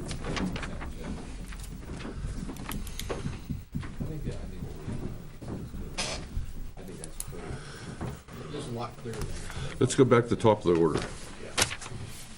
3.12.1. Or do you want to, no, let's do this way. What are we doing? The top of the list. We mentioned before 3.12.1, which is your vesting statute. It's in the wrong place, and we need to delete it and move it to subdivision and site plan. Substantial completion. Yes, because the RSA says we have the right to put it in the subdivision and site plan ordinance. We don't have the right to put it in here. It's in the wrong place. According to Bill Drescher Drescher. tell us? Yes. Yes. Yes. Why didn't Bill Drescher tell us that when he reviewed it 6, 7 years ago? I have no idea, but that's what he's telling us now. Just amended, what, 3 years, That's not- 5 years ago. I have a note here. Drescher said it belongs in Yes, subdivision ordinances and remove it from the zoning ordinance. yes. What is that, what's the ramification of that, what I'm concerned about? The ramification right now, it's not legal. It's not, we can't enforce it. It's in the wrong place per the RSA. Why is it, where does it say it's not legal? 674.39.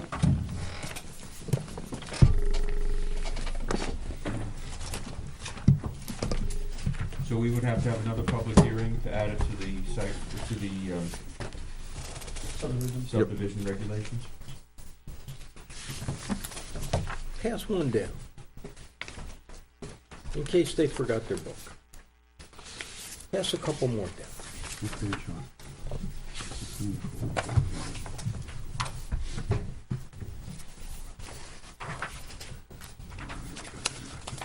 You can have them all.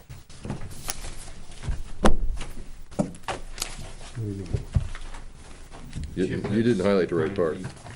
Giving us copies. Oh, I got it right here.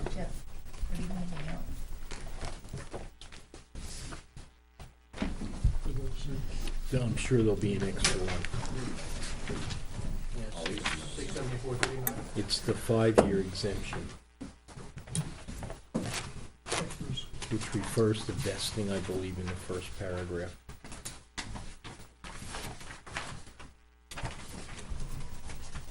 I got 2 copies. Anybody want it?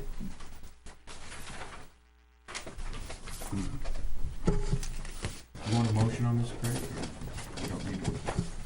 Did you find where we're talking about yet? Roman numeral 3. The planning board may, comma, as part of its site plan, subdivision and site plan regulations, or as a condition of a subdivision plat or site plan approval, comma, specify the threshold levels of work that need to be da. It doesn't mean anything in our zoning ordinance. Well, we already did that, but it doesn't, that's what we did, right? No, we did not put anything in our subdivision or site plan regulations. It's in zoning. It's in So you zoning. need to put it in subdivision. We need to take it out of Site zoning, plan. put it in subdivision and site plan. You need a motion. Not yet. If we agree, we'll just go on to the next one. Well, Uh, the fact that it's in the zoning doesn't necessarily nullify it. No, it's not enforceable. It's not enforceable. Not enforceable. It doesn't mean anything.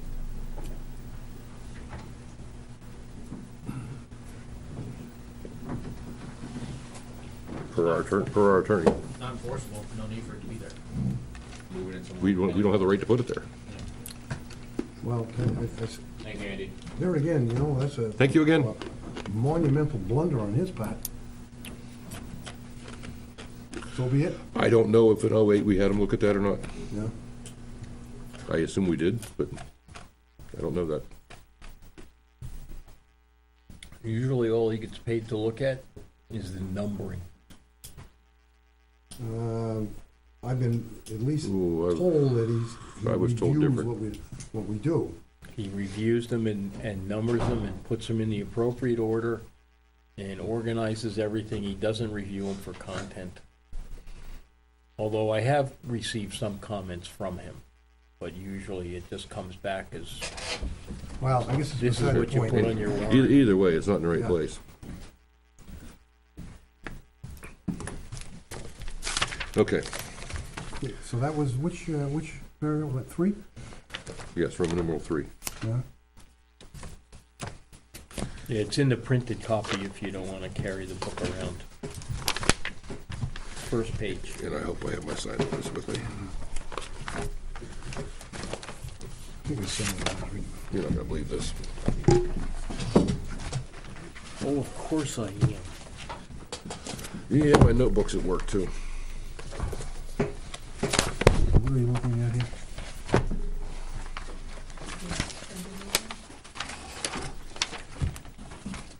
Right there. No, I don't have it. Awesome.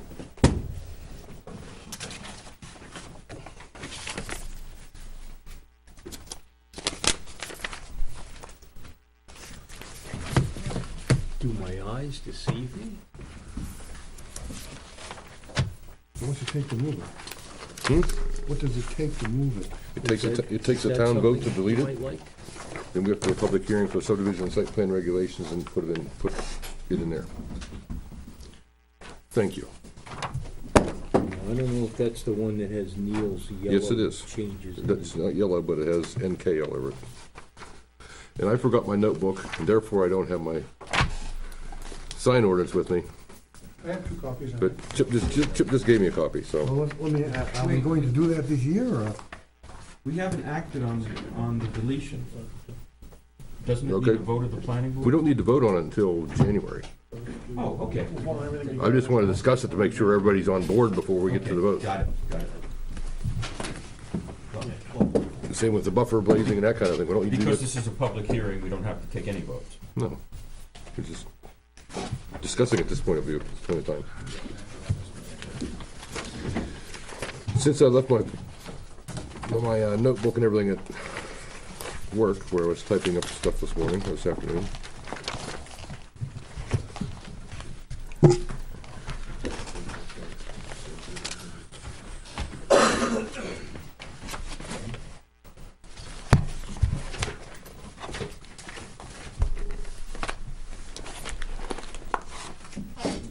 What stage are we at, Craig? Are we at revising 4.1? Going by the agenda, or are you jumping around? Oh, I'm at 4.1. You are at Yes, 4.1. I just did The above, definition of signs. yes, Okay. Okay. Yep. which we were okay with, right? Last time, I believe, unless somebody's thought of it.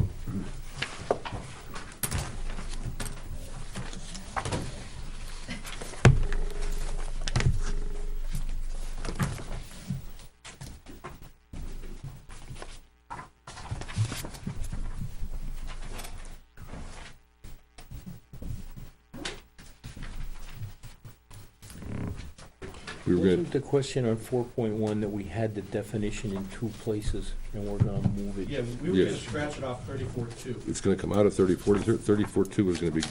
That was- deleted. That was the decision we made back on November 12th. And we're gonna revise the sign definition in 4.1. Yep. You want the new one, look at it, yeah, it's great.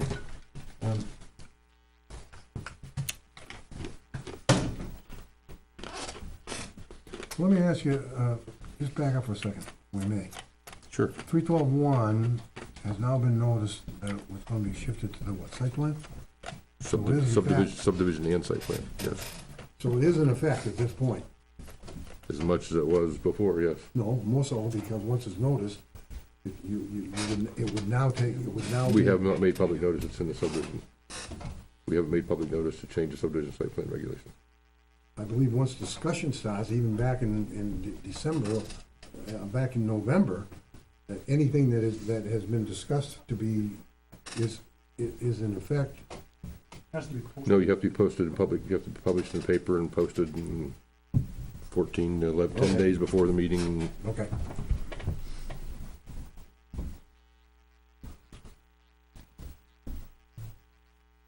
I think the sign definition that we're putting in 4.1 should be amended in accordance with the language that I have on that November 19th sheet. Because of the United States versus whatever it was, the US Supreme Court Reed case. The folks at the Municipal Association held that everything you needed to know about the new sign ordinance, and they sent around some sheets. So when I Yes. was making my comments, I incorporated the recommendations that the Municipal Association made to planning boards to revise their sign ordinances, make sure they were constitutional in accordance with the Reed case. You have the 19th? No. Yes. I have What's the date at the top of yours? 7. No, No. start at 19. Anybody got an extra copy? I don't remember getting that. I don't remember getting it either. I don't have it in my I got email. 3 October 7th. You don't remember getting that? I'll bring it, I can bring it next time. I printed it out. There were 3 or 4 things that we got in an email from, either from Chip or Southern New Hampshire. Southern, There I was an forwarded email it you from sent Southern directly New to Hampshire. me, and if I can read it out loud, this is in response to my email that I sent out about the projectors, and you replied afterwards with, I reread the definition and believe these displays are covered, a permanent or temporary display visible. You really, But that wasn't the issue that I'm raising. yeah, that's the only thing I see from you regarding. You guys don't have this? I sent this to No. everybody. I didn't, I don't remember seeing it. I never got a revised version. No, it's the 7th. Yeah, the October version that I highlighted for everybody. Can you make copies? Sure. I'll slay a tree on the way to Holy the copy jeez. machine. See you No, later. you're keeping the loggers in business. Supporting the local economy. That's right. Right. Just be careful what roads you go down, there's some that are gonna be posted soon. Some are gonna have trees across them. I'm gonna take a little break while he's making copies. Here. This is some of this.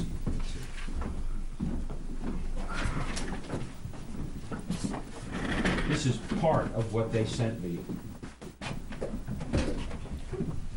And they sent it to all of us, because I didn't go looking for this.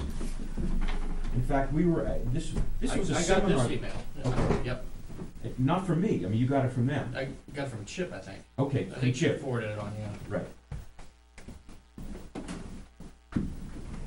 Yeah, I remember this going out. And so what I did, and you'll see it in the, what it gives you, I tried to take everything that the municipal association said, Reed requires this, Yep, and put it in, and you'll see I have an R after it, meaning it's not me, it's Reed. yep.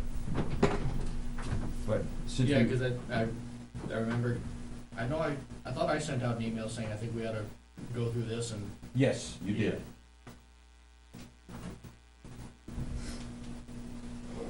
This drive-in directional sign, is that like a drive-through, like a direction for, like where the drive-through window is that what that means? Yes.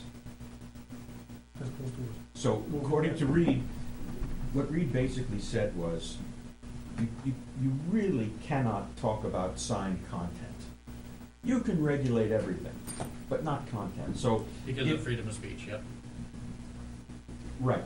So before Reed, if we had an exemption for a drive-in directional sign, in other words, a sign that says there's a drive-in there, something like that, according to them, and maybe they're just being extra cautious, that's no longer allowed. So what you could do is to say an exemption allowing an extra sign with the square feet and so forth for a lot that includes a drive-through window.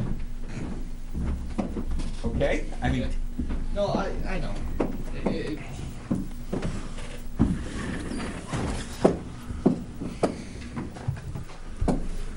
and this is only part of it. I mean, I Yeah. think there's a whole bunch of other things that came through.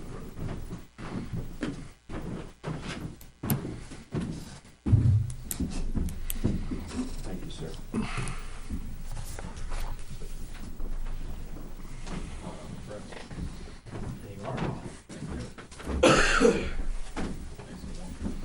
Thank you, sir. No, sir, just thanks.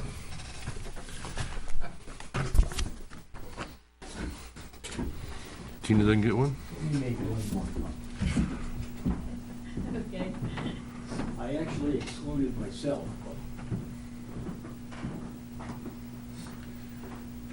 So we got, a couple of months ago, we all, everybody in town, the town committee, got this little notice from Southern NH Planning Commission, asking for any meetings, photos that people want to submit for their calendar.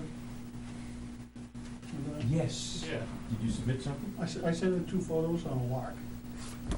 One of them's the cover of the calendar. And it was a picture of a lark? No, it was a picture while it was 120 feet in the air at the old town hall, but it took down 114. Oh, really? Yeah, Nice. That made the cover? yeah, Awesome. Jeez. Can you get us a copy? yeah. That'd be awesome. You were in a plane? No, it was in the No. crane, Crane? Oh. Yeah, Doing yeah, what? when looking Gould, at the tower at the old town hall. yeah, when you were taking down the spires, right? Yeah. That's awesome. I just, Good for you. Now he's published and conceited about it. Now, wait, was. That's what he's been doing for 3 months. no, they got my name right on the picture. They got photo taken by. That's what you've been doing for the last 3 months. Yeah. Jeez. And That what are your was it. royalties, Chris? I didn't get any. No royalties, huh? See, that was my question, and you laughed at me, see? He's a pretty good businessman, but there are some Sugar and missing spice just popped up. opportunities. Exactly, you know, the contract, the small print, you know. Was your other one used? No. Would you agree that of the two, this is the far superior? Yeah. No question. Yeah. Yeah, I remember seeing the original one, not the ones with the changes with the dates in it.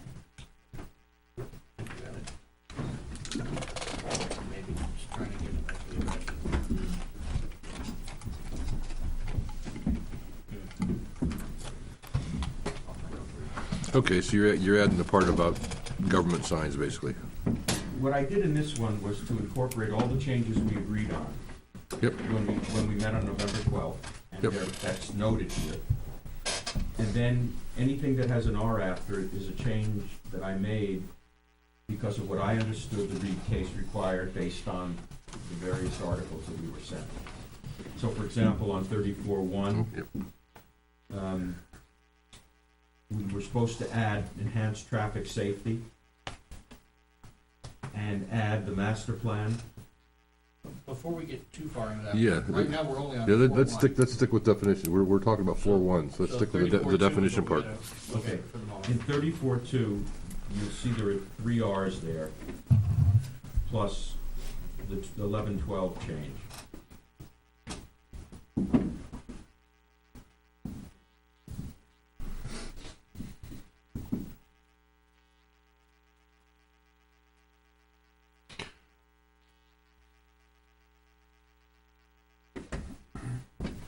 I'm surprised we have to be that specific about street numbers. I have no problem with eliminating it, but I put it in because Yeah, it was suggested by the municipal association. Oh, I was just Yeah. making a comment that it's just, that they're, that You and I probably would both agree that most of these things are way overkill. exactly.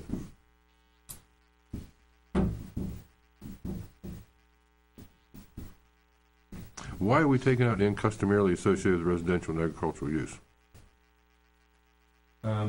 Because Evidently, that was content as opposed to the sign itself. But if you look at the example that they gave us, that we were doing before, here was one example.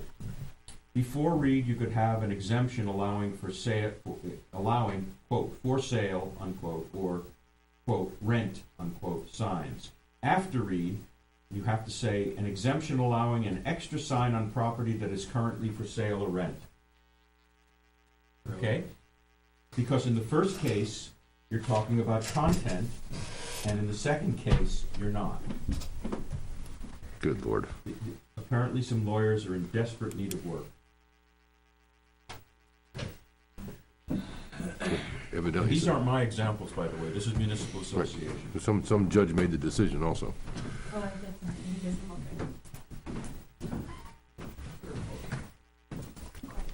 look Okay. good.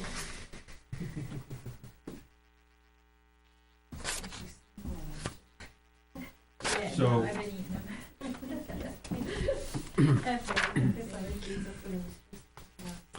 I personally don't have a problem with this revised 4.1. I thought our original one was better, but this one is compliant.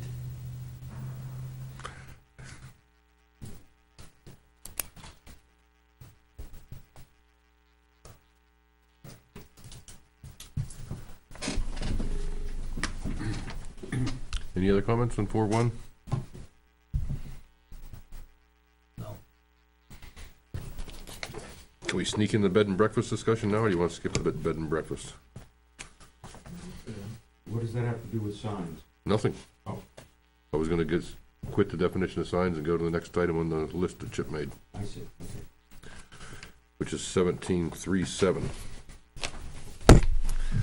Which is the brief discussion that we had before about adding bed and breakfast as either a special exception or as an allowed use in rural ag and residential. 17.3 what? 17.3.7.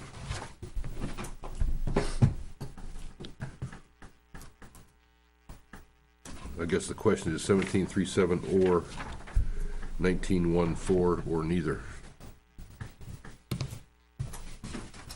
And the reason for identifying it again was what?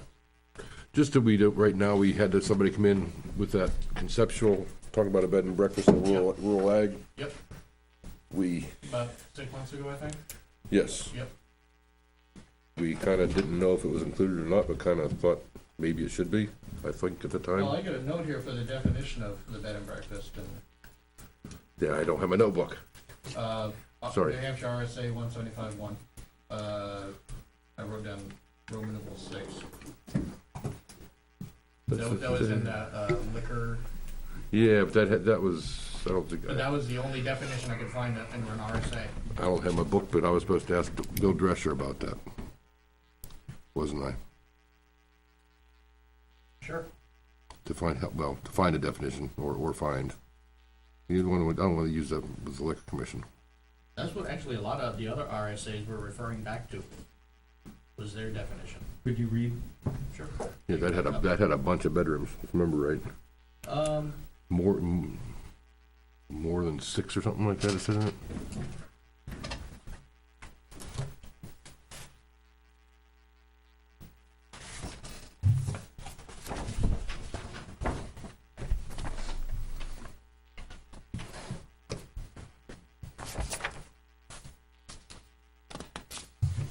Definition of a bed and breakfast as found in RSA 175:1, definitions. Roman numeral 6, bed and breakfast means a building or buildings regularly used and kept open as such in a bona fide manner for the feeding and lodging of transient guests. A bed and breakfast shall have at least 4 rentable rooms and an area of dining capable of accommodating the number of registered guests and whose posted room rates shall include breakfast. That's pretty simple definition of what a bed and breakfast It's not a bad definition. No. No, I thought, It's very good. Yeah. What would happen if somebody wanted to take that, and as was the case of this fellow, he's got a big barn. Mhm. In the bedroom, the house has 6 bedrooms plus associated bathrooms and so forth. It's a very big colonial. Okay. But the barn could have been converted, I don't know, 20 to 40 rooms. Sure, it says at least 4 rentable rooms. Correct, but here's the problem. This is in a residential area. That, if you get these very big, it's the equivalent of a hotel in terms of traffic and noise. So put a cap on the room number. That's, Well, the reason, that's exactly where I was going, Ricky. So my question is, should this, rather than putting it as a permitted use under 1737, There was a special exception. would we be better off putting it in as a special exception? under, either way, they need a site plan, either way, they still have to go to Right, the but zoning board. would we have the ability, a better ability under Article 19 to consider the neighbors' problems if somebody proposed to put in a very large B&B? Or should we just simply limit it arbitrarily? No fewer than 4, no more than X. No, I think we should have some flexibility. I think the special exception idea is better. Because if somebody's got one out in the middle of a 100-acre lot and no neighbors for 1,000 feet, they don't. And nobody else is on the road, so that it's Yeah. well, not at that point, attractive. based on the same RSA, definition of a hotel means a facility regularly used, maintained, and kept open for the feeding and lodging of transient guests. A hotel shall have at least 12 rentable rooms. So, If you, based on this, you surpass 12, then you're considered a hotel by RSA 175:1. so 4 to 11. 4 through 11 is a bed and breakfast. 4 through 11 would be considered, could be classified as a bed and breakfast, yes. 12 and more would be a hotel. But if I come in with 40 rooms for B&B and I include breakfast, because that was the It's still a requirement. hotel. It's still a hotel because you can get continental breakfast at a Holiday Inn Express. Then why don't we say in the ordinance between 4 and 11? That's, yeah. Okay. Isn't that included in state law? Well, no, that's state law for other purposes. That's not state law for zoning purposes. Correct. I couldn't find a definition of bed and breakfast in the zoning. The only definition I could find, an RSA definition, was in the liquor commission. Well, if a law's a law, So don't we you can't have to narrow comply with it? Just put the cap on You it. just say, this is a horse of a different color and I don't have to comply? The purpose of that definition is when I open a B&B and want to have a liquor license. It's a different class of license. Right, and I may have to pay a different amount of money. If I want to open a hotel and have a liquor license. Yep. Right, Same thing. different font. But that's But it's still, unrelated to the zoning. that's still a good valid definition, though, that we can I follow. agree, but if we don't take it, it doesn't apply. We have to decide that's the definition we want and put it in our zoning ordinance. So we do that, then we just do it in the Article 17, we don't need to do it in Schedule 17. Why doesn't home base 1737, why doesn't that cover bed and breakfast? We thought it did when this guy was in, right? No. But it wasn't clear. Yeah, maybe. I don't think that's as clear as it could get. Well, we're saying It's a home-based Home-based business. business though has limits on the, lawyer, doctor, realtor, accountant, notary, it's nothing like that. And- Beauty shop, music teacher, tailor, or other, it's nothing like Isn't it that. nice that 17.3.8 is vacant? Yes. We can put it right in there. and home-based business is limited to 25% of 500 feet of the, house. There we go. So we definitely need it as a separate. Yeah, Oh, my God, you're here. We missed that completely. I did too, yeah. You missed that completely when he was here. the definition of home-based business. Because a B and B would occupy 100% of Right. the house, basically. Yeah, right. Yeah. Oh, you want to buy my bedroom? No, okay, so it's 90% of your house. Or my bathroom. So we should, so theoretically, we should add it in 17.37 Put a definition in here and allow it. and put a definition. Yeah. Yeah, absolutely, that's what I was thinking. What's our, and possibly modify the hotel. So, under 17.3.8, we would say, bed and breakfast. And then 37. in 4.1, Have to add a we definition. would add the definition. Yeah, we do. Yeah, I'm just thinking that if we're gonna define bed and breakfast, that we need to alter hotel, tourist court, tourist home, et cetera, definition in our definitions. To reflect the numbers, Yeah. The RSA. the RSA numbers that we saw. Colon again? 175-1. Yeah, but, Oh. 6 is for bed and breakfast, I don't remember what hotel it was.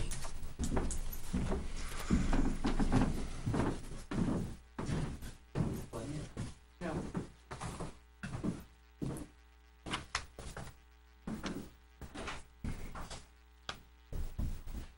Hotel is, 37, XXXVII. You know, tourist home really sounds like a B and B, doesn't it? Yes. A little bit. Actually, to me, that sounds like a hostel. A hostel, Yes. where kids throw down a sleeping bag for $1.50 a night? Is that what you mean? That's kind of what I'm thinking a tourist home would be. That's the first thing that comes to my mind, but I've got travel on the brain Wow. right now too, so. A tourist court to me was always a motel consisting of cabins. They existed in the 30s and 40s. Right, they're pretty much extinct now. Right, tough to find them. An inn, well, a motel was a tourist court where all the cabins were connected. On the one floor. It could be 1 or 2 floors, but generally. And cabins were, I don't know, because I always thought of a tourist court as a series of cabins. I mean, that's a campsite or campground. What is an inn? Kind of like a bed and breakfast.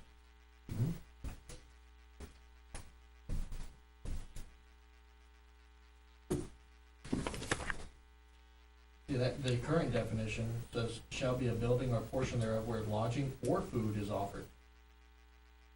Or? That's a restaurant.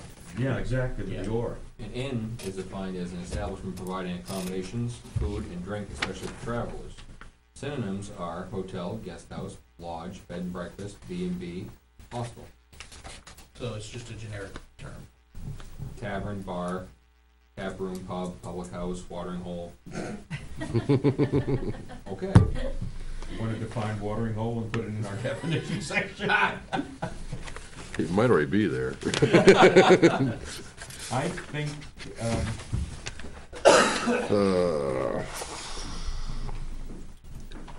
those are now listed as special exceptions under Article 19, 19.1.4. Well, now that we know what those are, Why don't we simply just leave it alone? why don't we Add bed and breakfast in that 19-1? Add bed and breakfast to 19.1.4, but I think John's correct that we really should define some of these things. I can't you have a bed and breakfast in residential? Most of the time, people are doing them in older houses, and that's where they are. In the You residential can with a zones. special exception. Yeah, there is one. Now, let me ask Maybe. you this, just a, what would you classify, the tavern down on Dustin Tavern Road? Would that be village district, or village zoning district, or is that Yeah, rural? that's the village district. Alright, well, if they wanna open up as a historical bed and breakfast, they can't do that according to the exemption. Right? Well, it'd be allowed in the village. Then they go for variance. If that's considered village zoning district, I mean. Yep. Just a hypothetical. Anything that's in here can be appealed to the zoning board. Cause I wouldn't wanna see that denied. If for some reason they wanted to do that, they would, but. Be nice to see more bed and breakfast in town, actually. We had one, but they stopped. Yeah. Ellen Goldberg, Up in Quaker. on Quaker, right? Yeah. That somebody there used to have a bed and breakfast. I don't know who it was, but I know where it was. I could drive you to Was it. that the yellow house? The one on the right. with Yes. the- Yes, with the pastoral around it and horses and yes. Well, I guess as long as, for the variance. So we want to put bed and breakfast in 1914 and add a definition for bed and breakfast? Is that what I hear? And Yes. clarify what a hotel is. Agreed, yes, both of them.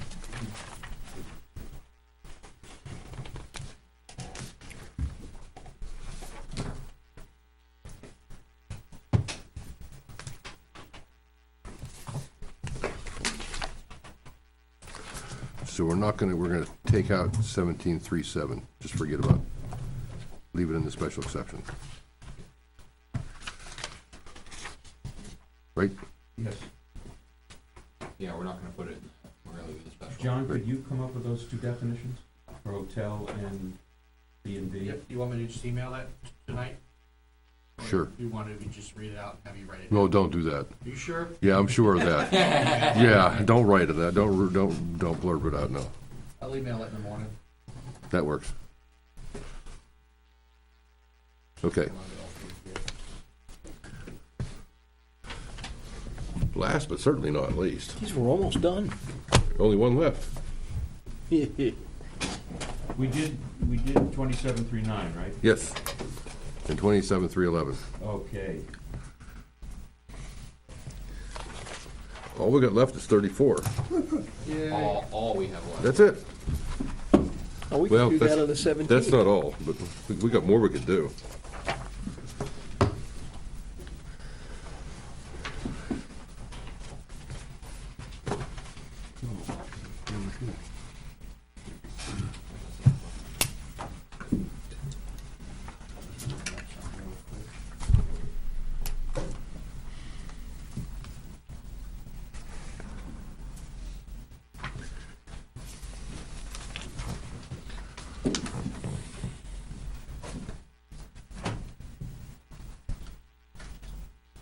So we're on to 34, is that true now? 34-1. I would think New England would be all right in there, but okay, we'll leave it. The visual New England rural character, we can't do New England rural characters.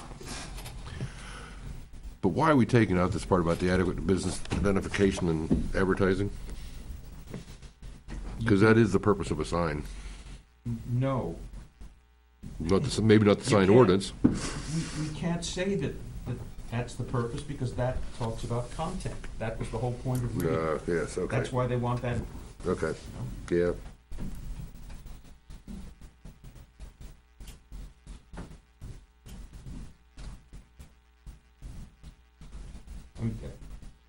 I tried to do as little as I thought, as few changes as I thought we could get away with and still meet the requirements or meet the suggestions of the lawyers.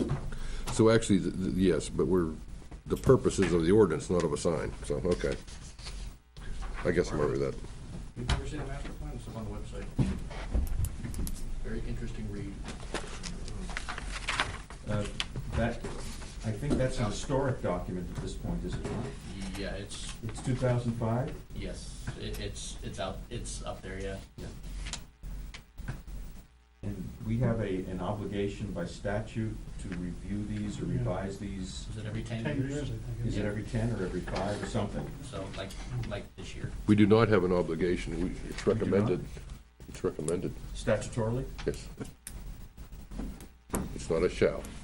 You're talking about the master plan? Yes. Yes. He asked what it was, so And besides I gave a that- copy of part of it. And besides that, if you remember it, we did update it like 2 years ago, We did? portions of it. Portions. Yes. Yes, we added some portions and changed some portions. It was a very modest It was, yes. change. But statutorily, we did modify the ordinance. We updated. Yes. Okay, I'm okay with 34.1. 34.2 is deleted and moved to 4.1. Right.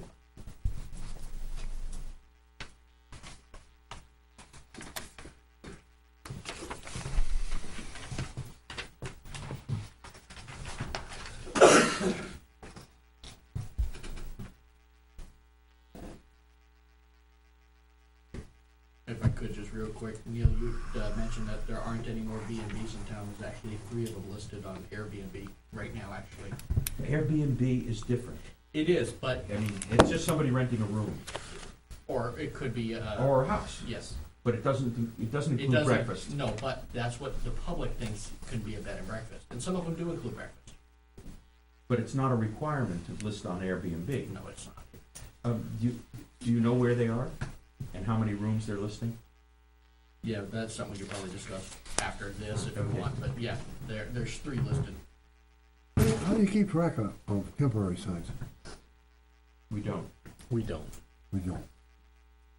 There are restrictions, but they're just kind of, Temporary signs tend to morph into permanent signs, especially the A-frame ones. I could mention a few, but I won't. so at some point in time, you confront these people, or? Yeah, but then they claim they're persecuted. So there shouldn't be any real issues with signs, should there?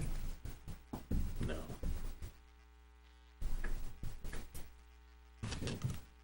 Thirty-four nine one was just incorporating the changes that we already agreed on.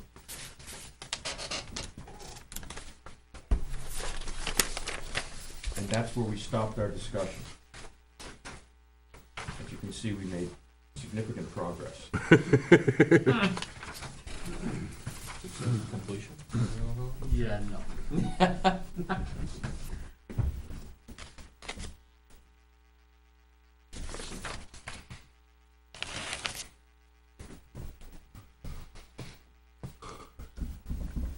Okay, so we're into 34.9. Two.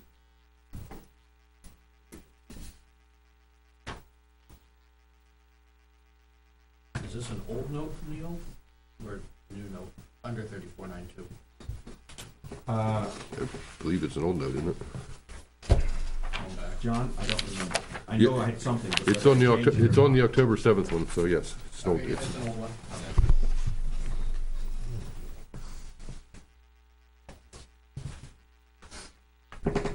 I think I think it would be helpful if somebody on the committee explained what the concern was, because the way, by eliminating this, it allows,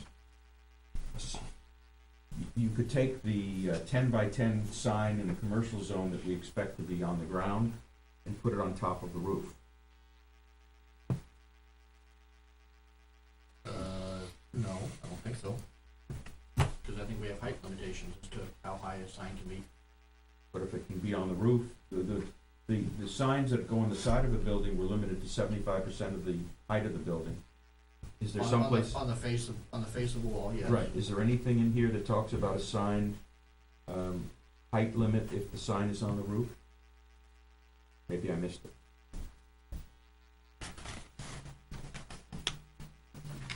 no, I don't believe there is. So, Well, I think that's almost what they were trying to do by adding that bold section, that it's within 2 feet of the roof's eave.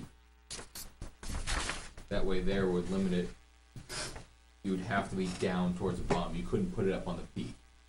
So that would limit the height somewhat. Well, the point is, the subcommittee suggests eliminating this in its entirety. My understanding of doing that would mean that whatever sign you're allowed to have could be placed anywhere. Now, that may not have been their intention, but I think that's the result of deleting this.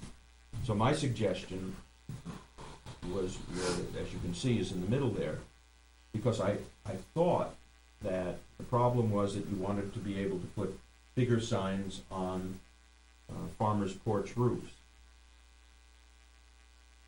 I think I was the one that brought this up, and I mentioned the barn in Northwood on Route 4 heading towards Portsmouth. Right, you did. Yep, and I think that was the reason why we at least discussed 3492.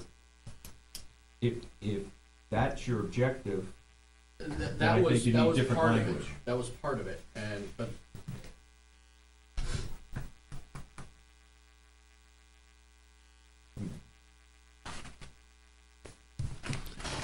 We were certainly trying to get bigger signs on farmers' porches. That was certainly a lot of discussion. And we talked about putting words into the shingles and things like that. Which are prohibited by this. currently. they're currently, Currently, yes. there's nothing that prevents you from putting decoration on your roof. In other words, let's As assume long as it that, doesn't form a word. correct, so let's assume that you're. Well, it can't be a symbol, can't be a symbol either that is trying to You sell could put something. up a fleur-de-lis on the roofs to talk about your French heritage.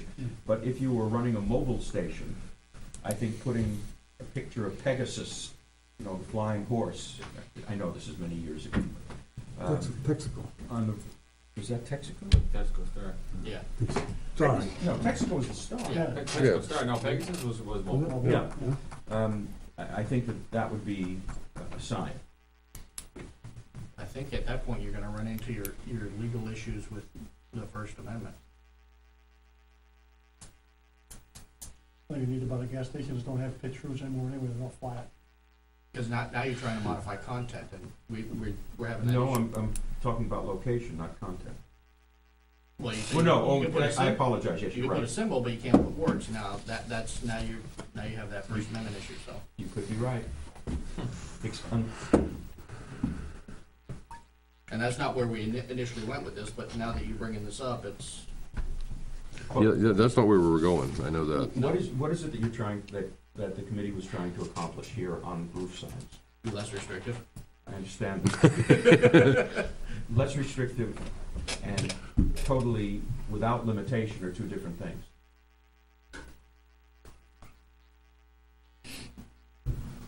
Yeah, because, I think allowing signs on farmers' porch roofs is less restrictive. It may not be, you may want it to go further than that, but it's certainly less No, restrictive. I know we discussed having them on farmers' porch roofs, and I think we're all in agreement that that was perfectly acceptable. I don't think we ever Well, discussed we- the main roof. The one thing we wanted to do was take the size limitation out of the farmer's porch roof and put that with the rest of the size limitation. That was a part of it. Well, this doesn't do that. This, Well, by eliminating the whole thing you did. The whole thing looks like, to me, it looks like the whole thing that was up below that was crossed out was just rewritten down below. anything in brackets is a suggested alternative that Oh, I'm that's your proposing. writing down below, Yes. alright, never mind, sorry. But, The subcommittee came back to take the whole thing out. right, Alright, I didn't see there's a bracket down below, I didn't realize it was all yours, no, sorry.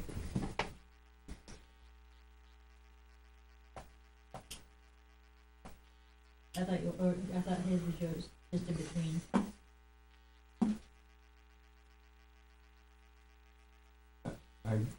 I really wonder whether folks in this town would like to see 10-by-10 signs on roofs, on the top of a tent roof.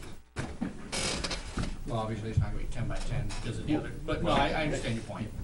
The only thing, unless I'm reading this way wrong, the only thing this farmer's porch reference does is say it's not a prohibited sign, right? That's correct. It doesn't specify, it's still a sign, so it still needs to meet the size requirements of the sign, right? Limitations Yes. Yes, but we up the size requirements. further down. Yeah, well, maybe previously or further down, whichever, yes. The only thing this does is say farmer's porch roof mounted signs are legit. Size is another discussion further into the document, right? That almost seems redundant. But remember that this whole section is prohibited signs. Right. So, So roof mounted signs are prohibited, but Right. farmer's porch signs are not. correct. Well, it was, That's what this language, That's what Neil's suggestion is. that was the suggestion that I made. I'm okay with that.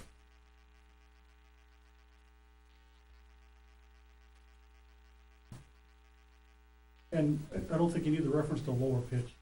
Some farmer's porches have the same pitch as a house if they're on a, like on a gable wall, not necessarily underneath the eave of the roof.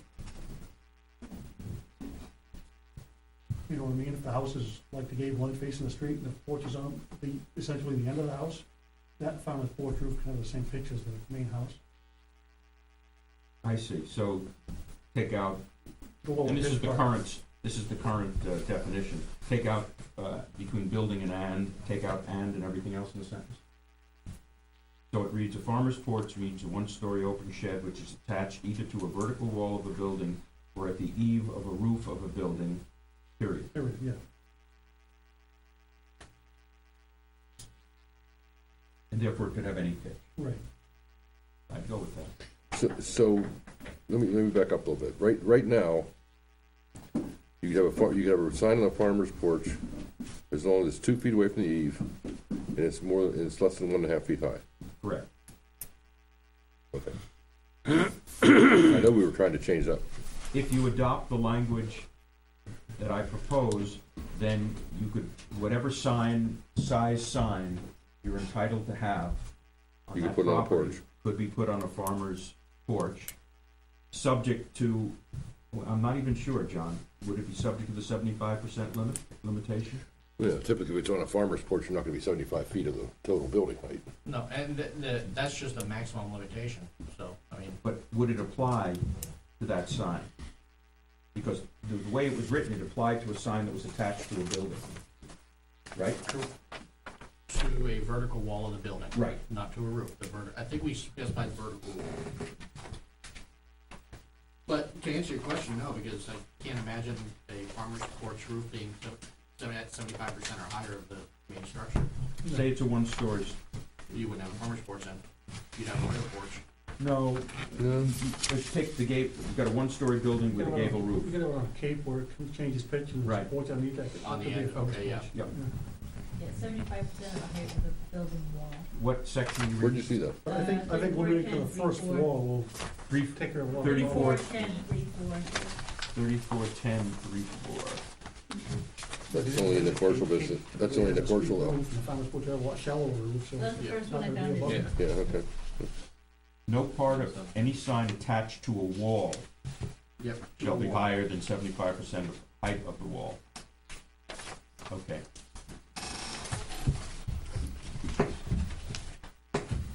So this would not be Yeah, it's subject to everywhere. that. No, So because. let's assume this occurs in, what's 3410-3, is that That's commercial. commercial? Okay. This is the same thing in village. A commercial district, farmer's porch, one-story building. Yep. Hardware store, whatever it is. Mhm. You're allowed to have a sign that's 32 square feet or up to 96 square feet. So let's say 96 square feet. That's, let's make it 8 by 12, Mhm. okay? Could you put an 8 by 12 sign on top of that farmer's porch? And the answer is, based on what we just, if you went along with this language, the answer is yes. Even if the top of the sign was higher than 75% of the vertical wall to which the farmer's porch was attached, if the farmer's porch were attached to the gable end of a one-story building. Technically, they could make it 1 foot wide and as tall as limitation, I mean, but as tall as, Yes, Yeah. it could be 96 feet tall. sure. That's what you want? No. Well, we can just add a, What was your scenario again? Imagine that you have a one-story building with a gable end. Yep. Okay? Roof like this, one Yep. story below it. Somebody puts on a farmer's porch. Yep. Regardless of the pitch, Yeah. the highest point of the pitch is probably 8 feet, 9 feet, the height of the first floor. Okay? Somebody, and it's in the commercial district. Somebody decides to put up a sign on that. The way that, if you adopt this language, John is correct, that you could put up a sign that's 1 foot wide by 96 feet tall, assuming you had 4 or 5 businesses in the area. Now, that's absurd, but you could have a sign that's 8 feet wide and 12 feet tall. Just take out the word wall. well, I think maybe a good way to. 74% of the height of the building. Take the word wall out. Or the peak of the roof. Or, The Building. highest point of the, yeah. Building. The building, I like that simple. You mean on 3410? 3, whatever that was. I'm looking in the village district, so it may be slightly different. Yeah, it was in village and in commercial. No part of any sign attached to a wall. Or a building, Yeah, it's different. It's different. where else? So you're gonna say the height of the building Go is to the peak of the 34, roof? 341022. So you're gonna say the height of the building is the peak of the roof, is that correct? Yes. ridge line, highest ridge line. Just put the highest ridge line then. Well, Just to be the clear. end of 341022. If attached to a building, the top of the sign shall be no more than 75% of the height of the, take out the word wall, building.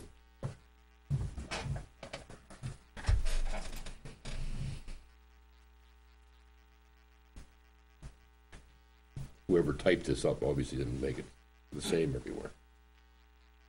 I wonder who did that? This was not Neil. No, it Nope. was not Neil. It was not Neil. Somebody sitting beside Chip.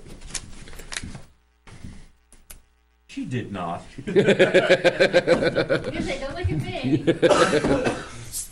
I was trying to accept the blame without saying my name, jeez.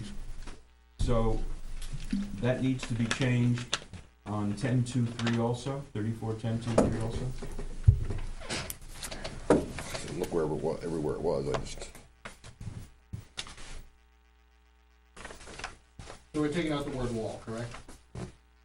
I think that would certainly limit the, So no part of any sign attached to a building shall be higher than 75% of the height of the building? yes. You can still have your 96 square feet and just make it shorter, wider. Right.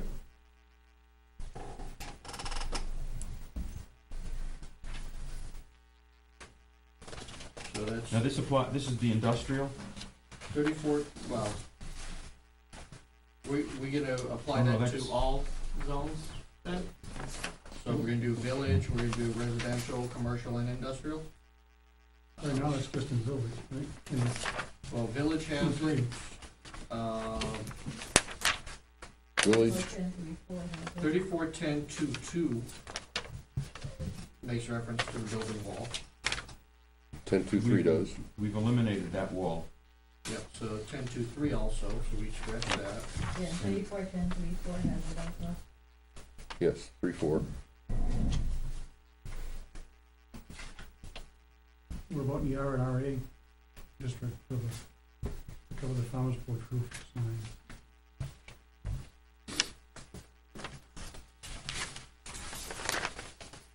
I don't think we did that in the RA, did we? No, we did not.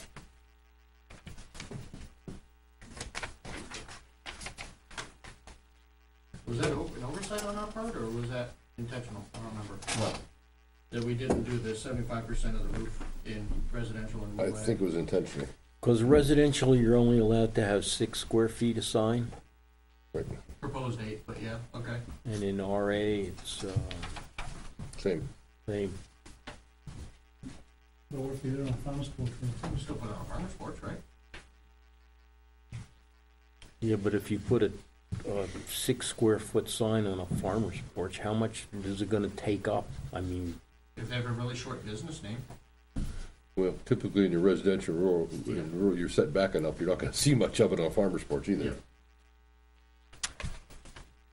So I see it in 10.2.2, 10.2.3, 10.3.4. And I've made those changes. So 10.3.4 is gonna read something, that sentence is gonna be more like, no part of a sign attached to a building shall be higher than 75% of the height of the building? Yes, Okay, and that's what they all say. okay. Yeah. I'm glad we got a better typist, that's why he's secretary. We when I get them done. but I don't think that concludes Neil's issues with 3492. No, and I was trying to figure out where I left off.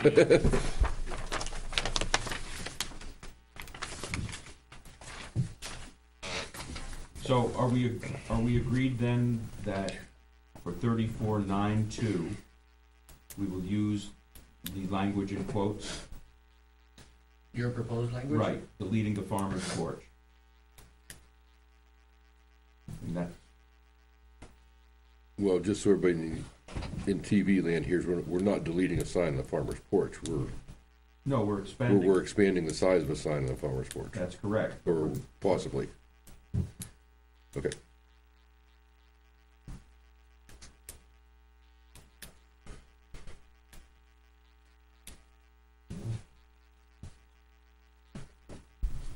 So is the stuff in bold we keep it in, or is that not being used in Neil's common part?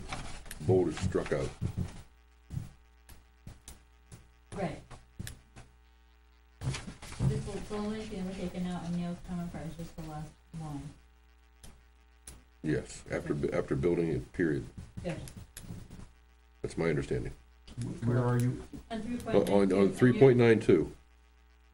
What you have written in Yes, quote, you're what you have written in correct. quotes, the bold gets crossed out, And the left. and the last line, and which has lower pitch, gets crossed out. Correct, Gotcha. And scratching so-called in front of farmer's yeah. porch. right. Right. Yeah, I'm okay Yes. with the proposed change. Neil's version, I should say. Okay. Yes. Anybody else? I wanna put signs and utility poles. No, okay, I changed my mind.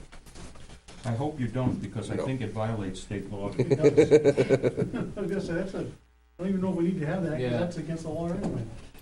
Everybody does it. I know, they put the plates in there saying they got yard sale and all that stuff. Yeah. We buy houses. But by putting it in here, number one, you reinforce it, and you put all of the information in the same place. Yep, yep. And number two, then Chip has the opportunity to enforce this, whereas if it's not in here and it's state law, then presumably you go to the Attorney General or somebody in the state. including the town signs that are road signs mounted on telephone poles. Yeah, I could think of at least one Yeah. near where I live. They're all over the Oh, place. yeah. But people do a good job of stealing them, so there's nothing left but the bracket They're moving. coming out of the Well, pole. then They're it's trying not a to move them sign. off. Yeah, I know. Yeah, but then it's not a sign, it's just a bracket. Yeah, Re- brackets are Remember that allowed. the definition of sign, as we've approved it now because of the Reed case, excludes Road signs. a sign. Yeah, a road sign is not a sign for purposes of this ordinance. If the town puts up a sign, or the feds put up a sign, they're not signs. Whatever else they are, they're not signs. So what are they, Neil? I have no idea. Alright, so are we on 3495 now then? I believe so. I don't think I'm gonna change 9.4. 3495 internally lit.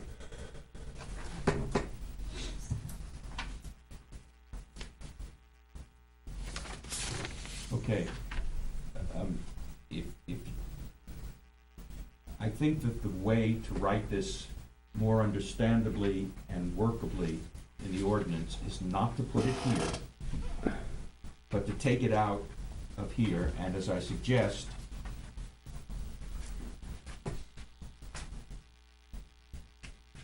put it in the various articles, which you already do, and then precede that language by the words notwithstanding these articles. because it's cumbersome to have the same thing in two places. It looks as though it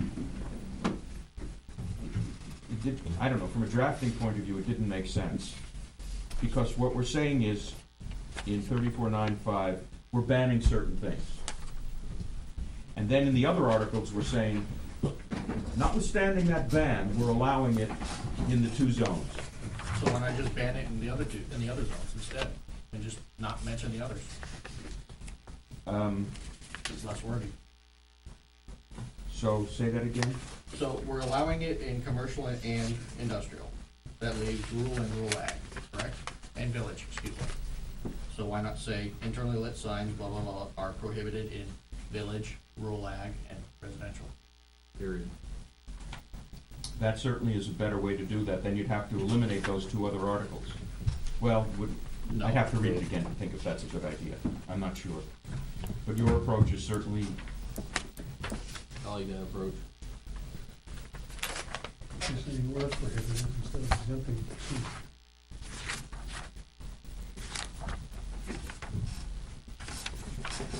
You gotta save something for next week. I don't think you have to worry about that. Chuck and I are getting up early to Oh, yeah, that's right, you guys are gonna get up early and go work out, so you're gonna, Well, we may not get out of here in time. are there any others besides village, residential, and residential agricultural? Besides commercial, there are only 5 zones, right? 5 districts. Yeah, so commercial and industrial are the only two that we So- propose allowing internally lit signs. But you're saying all internally, blah, blah, blah.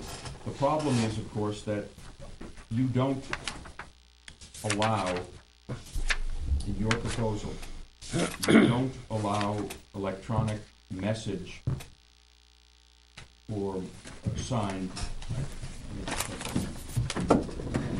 3410.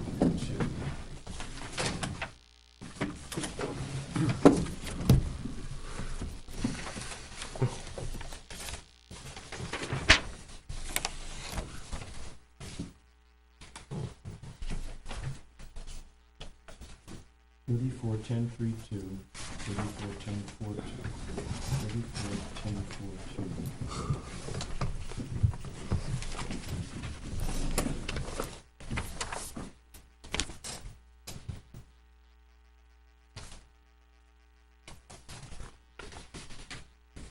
If we make your change, John, you're making a very substantial expansion from what the subcommittee proposed, because as I understand it, the only thing that you're proposing to allow in the industrial district is a 16 square foot changeable letter sign. You are not proposing to allow changing message, electronic moving, etc. No, if we do what I just thought of, is we would actually have to put in verbiage to state that you're allowed to have a internally lit sign, and Where does it say internally lit? so that's the problem, it doesn't say anywhere else other than in this, in 3495, where it says it is allowed. That's the only location that says that internally lit signs would be allowed in commercial or industrial. So we would need to add, Yes, you're correct. That's right. That's what I say. The language should be removed from this article and placed in the mentioned articles. And I think that's probably better, because you're not allowing all kinds of lighting, only certain kinds of light, internally lit.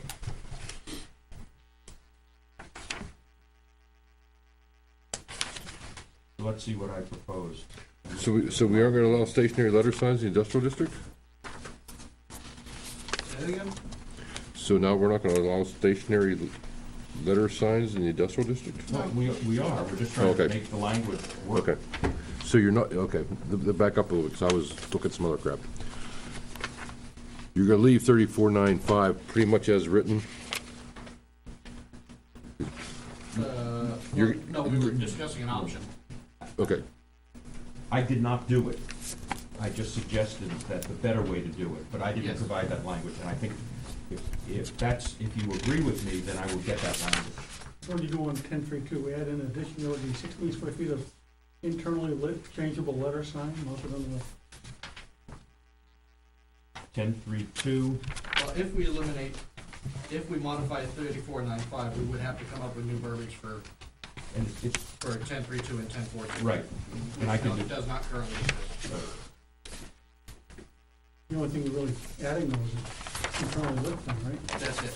We're only allowing internally lit. We're not allowing electronic, we're not allowing animation, correct. electronic moving, or any of that stuff. So you go one freestanding internally lit primary sign. And the stationary letter sign is not the full size of the sign, but it's limited It's to a limited to square 16 feet, square Right, right, right. feet There's a below. problem, if we do what I suggest, then that would open up the door for having the animated changing. That's lit. correct, which is why, Yeah. so if you're okay with it, I'll come back with the language to take it out of here and put the whole thing, internally lit, stationary letter, in each of those two sections. And it will be preceded by, notwithstanding 3495, you can do it in the industrial and the commercial zones. That works for me, because we had trouble with that when we were, Yeah, yeah. We'll see it next, you'll have it for us for next week? I will not be here on the 17th, but I will have the language. oh, we'll just approve of this whole thing then. Oh, cool. It will be done. Yeah. So you'll email us between now and then? Yes. Okay. So moving on to 3496 then, I assume?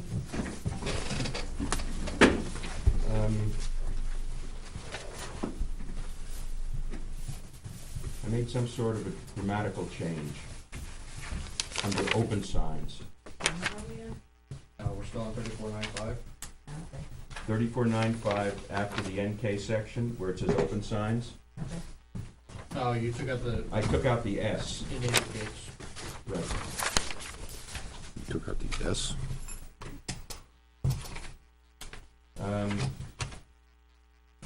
So now we're on to 3496. Yeah, and I also suggested this section should be renumbered. They were having a lot of renumbering.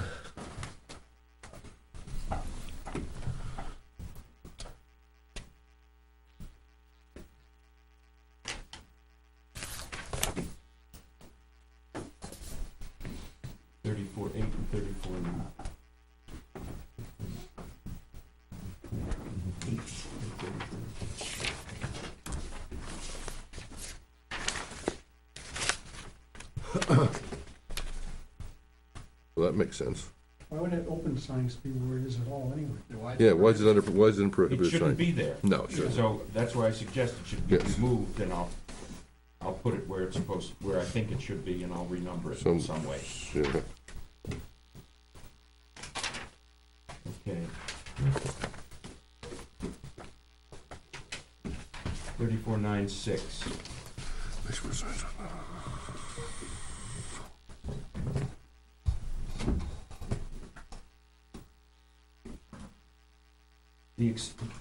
Since we've agreed to do the notwithstanding stuff in Articles 3495 and 96, you don't need this language here. This is just belt and suspenders, belt and suspenders, belt and suspenders. But it really isn't necessary.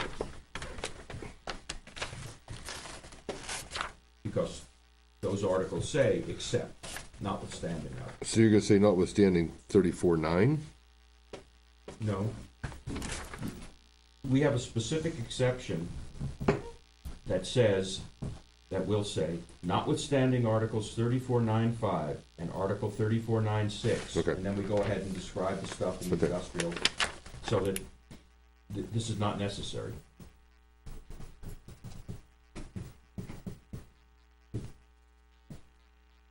Now, the way this reads now, Okay.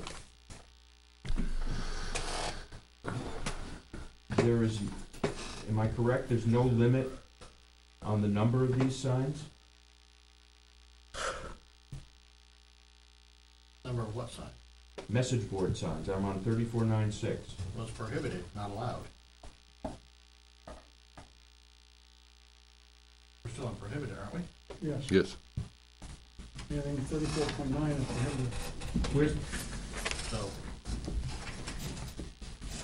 So, well, where's the, but we allow these signs, where does it, in commercial and, no, we allow them No, anywhere. Is there no particular break? Hold on, Kitty.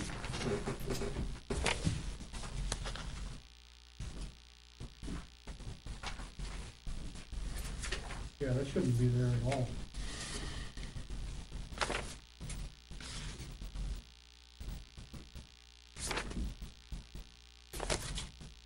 No, here's what it says. We exclude message board signs with movable letters. And then there's a further exclusion, in other words, Oh, yeah. allowing such signs that are portable, that do not exceed 6 square feet on each of 2 sides. That's what we say now. Yep. And I'm raising the question, second sentence, as to the basic article, shouldn't this type of sign be limited to 1? And you see my suggested language.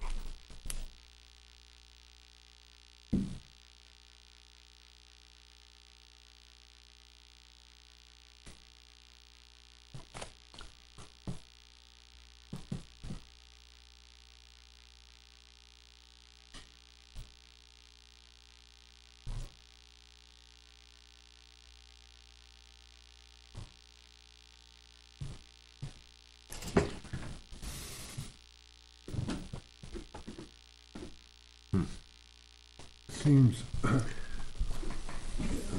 maybe in commercial, industrial benches, that more than one might be allowed, no? I'm raising the issue.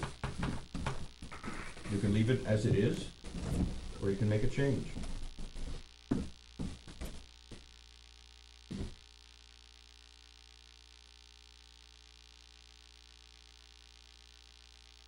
I like it the way it is. Yes? Okay, keep it as it is. I didn't hear anybody else say anything. I'm still thinking. I just thought I'd be the first one to say something. Would you want these signs all to be allowed in commercial and industrial districts in addition to the 16 square foot message board signs that are allowed? 6 square. 16. No, in the 16, commercial, 16 in the permanent. commercial industrial section there, it's 16 square feet underneath the basic sign.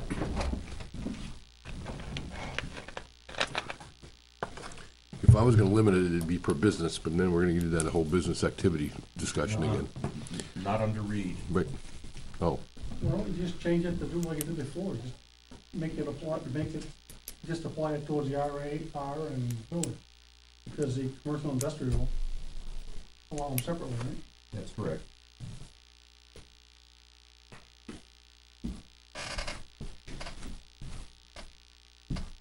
yeah, but I think we need to, if you're gonna limit them, I don't know. I think the village districts should certainly be able to have those movable letter signs. That's currently the case, they have Yes. them. Yes, they have them. I don't think we should take them away. That's not the No. proposal. Oh, But take I out thought the that black, was it. except as provided in Articles no. 3.2, and just put, You don't need to put anything. Well, what yeah, would you put? that applies to RA, R, and village. That's limiting, isn't it?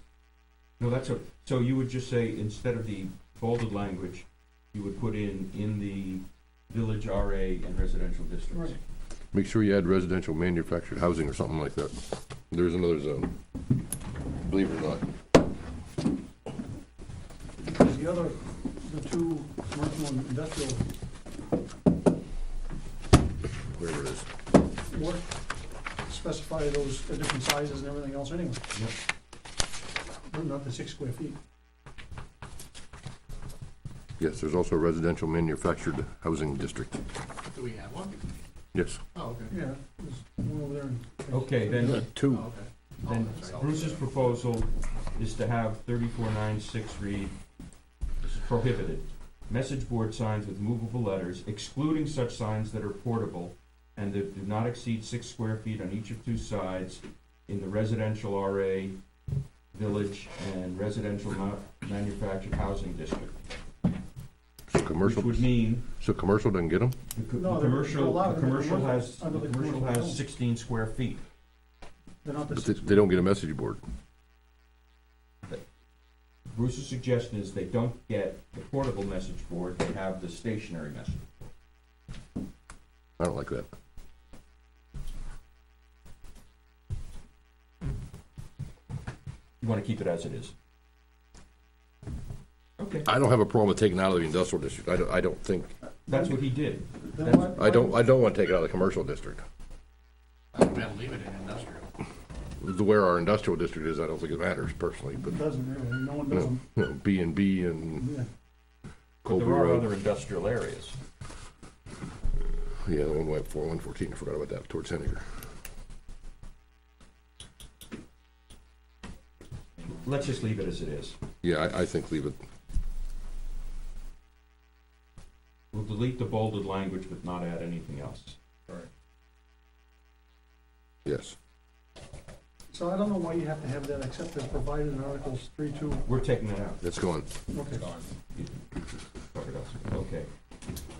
3497. I got outvoted in this one at the subcommittee level. Well, you may have more luck here. I might. I doubt it. What's happening I here? kind of got talked into it too. What's the purpose? Signs like Fox Hollow and Brookshire, personally don't like them because I think that, They're non-durable materials. Yeah. well, Brookshire's not, but Fox Hollow is, for one thing. From a public safety standpoint, I think having the idea of identifying subdivisions is a great landmark. I use them substantially in other You know, towns. if they were cut into a piece of granite that was on. Oh, no, if it's, off the I side of the agree, it road. needs to be a durable material, but Craig's reservation, he didn't like it at all. I regardless of don't what like was it. made. I live in Weare. I don't live in Brookshire. You're so uppity, you live in, well, never mind. It reminds me of other From a towns. public safety standpoint, having that as an additional landmark is a huge benefit. No, I agree with you, John. Do EMT people in Ware really think about Brookshire? No, people. Or do they think about Eleanor Road? Dispatch will. Dispatch could.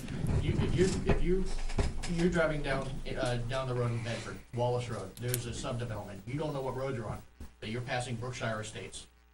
Dispatch will know exactly where that is. You don't know what road you're on, but you pass Brookshire Estates.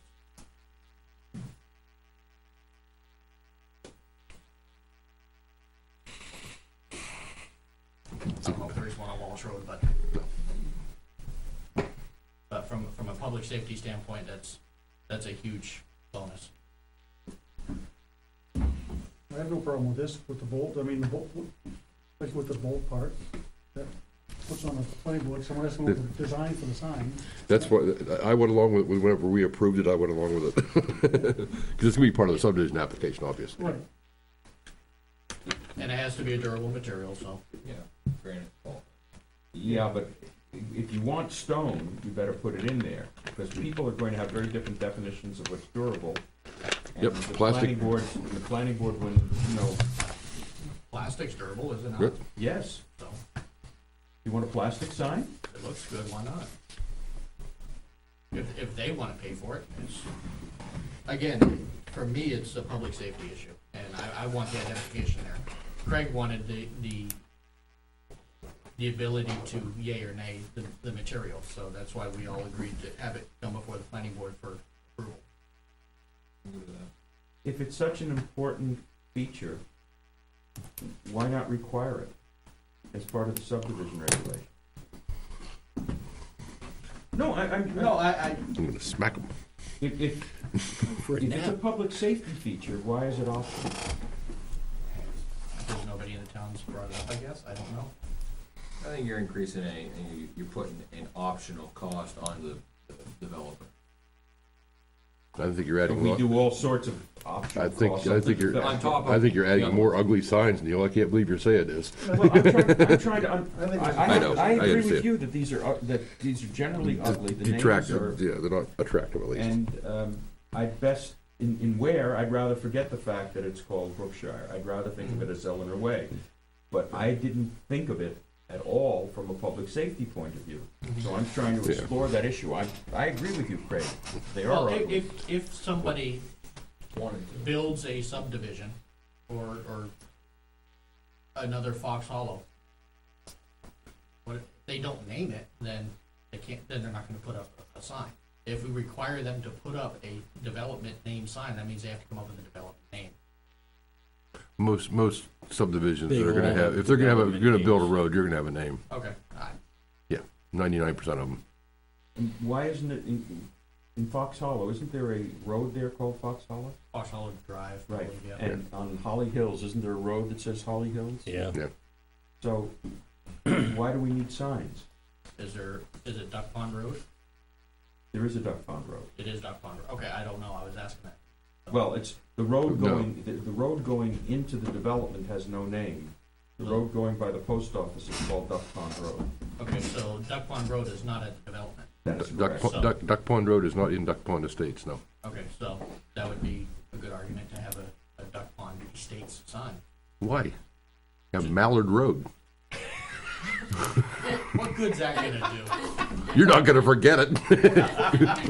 Quacker Street. I was just gonna say that, Quacker Street.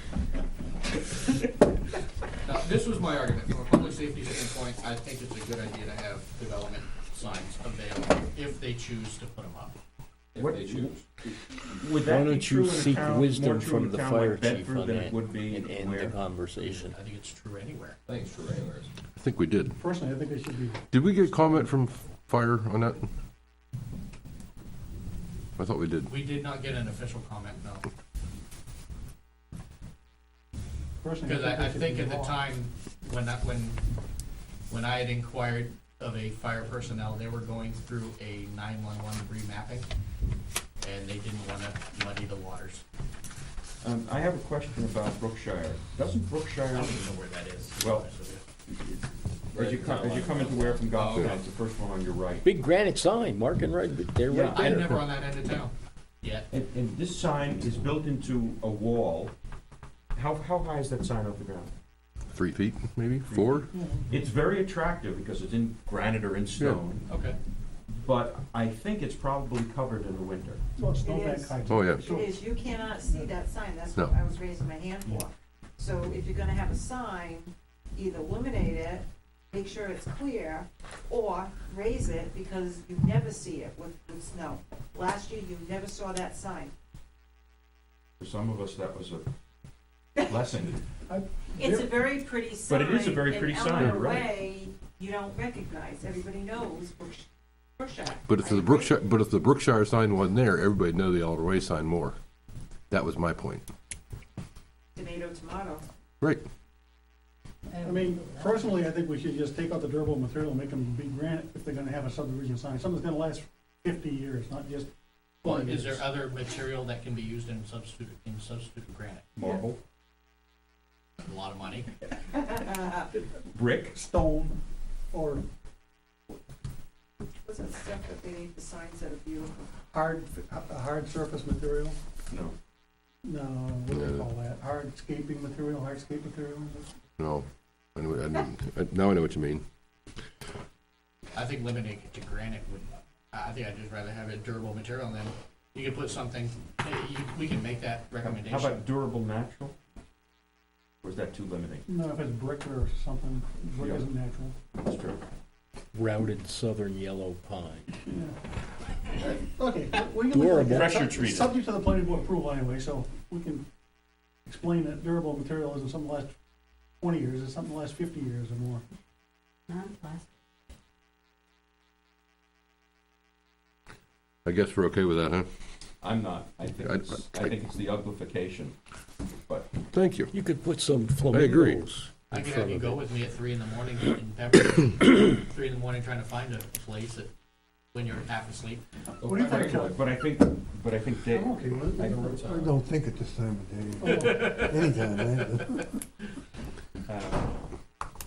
Like the whatever, I don't even know the name of the subdivision. There was that North Country Woods or something like that in Dunbarton on 77. Northwoods Road, yep. Sure. I don't know the name of the road because the other sign, I always see the other sign. I have no idea what the road name is. That's another good point. Your road sign's only this big, letters this That's tall. 911, and that's not anything to do with us. Exactly. That's just something else to make it a lot easier for passerby. They can recognize Well, where they're if, at. if the North Country, whatever it says in that big granite thing wasn't there, Woods. I would Exactly. probably know, I would probably see the street sign, Exactly. is my point. Same as if the Brookshire sign wasn't there, you'd probably see the Eleanor Way sign. Maybe, I'm not changing my mind on this. I know. I got outvoted once. I'm with you on this one, Craig.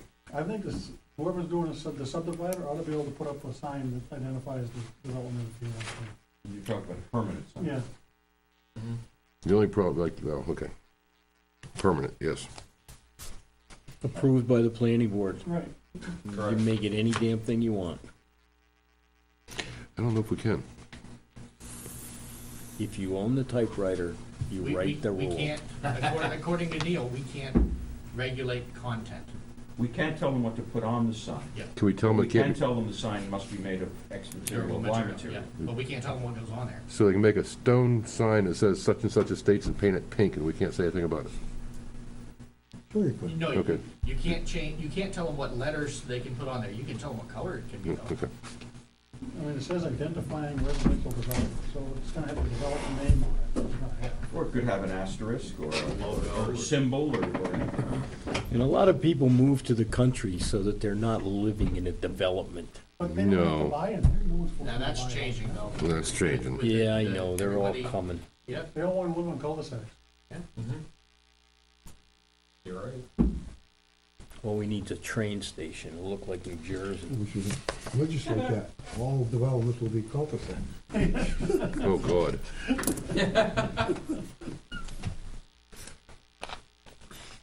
So where are we with 3497 then? Rick, what do you think? I have to agree with Bruce. I wanna leave it up to the option, I don't wanna make it mandatory, but I want it to be of solid material, not plastic. So Chuck, you're the tiebreaker. You who doesn't think at night. Oh, you said that. I have no Just for the problem- record, he said it I have first. no problem with the suggested language, with the planning board approval. Okay, it's in.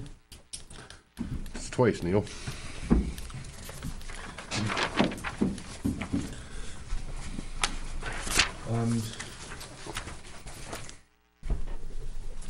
So 341012 is next? What is next? 341012, R and RA districts where we had an issue with independently owned and then the height of the sign. Yeah, but Neil's gonna have a problem with business activity without the independently owned. And so other people might too. But we never did come up with a definition of what independently owned means. Not But a we def- don't know what business activity is We either. don't know what business activity is, right?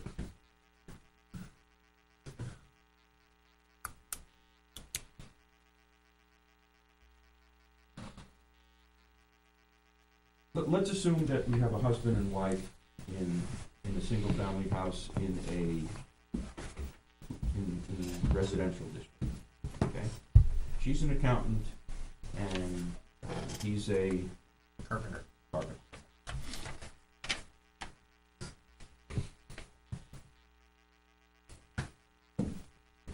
With or without the independently owned language there, aren't they entitled to two signs? I would think so. Okay, now let's assume Why would you assume that?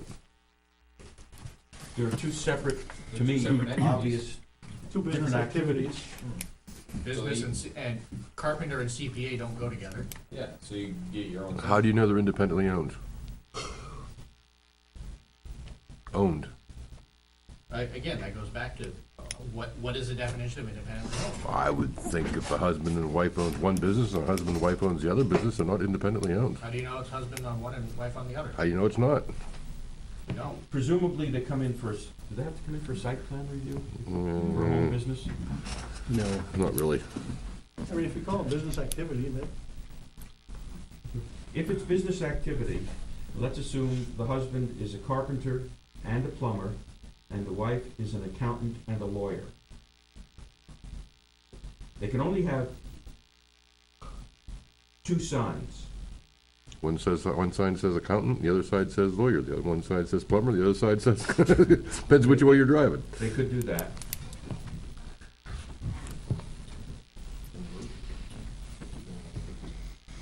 Is that 6 square feet per side? Yeah, right? Right, yep.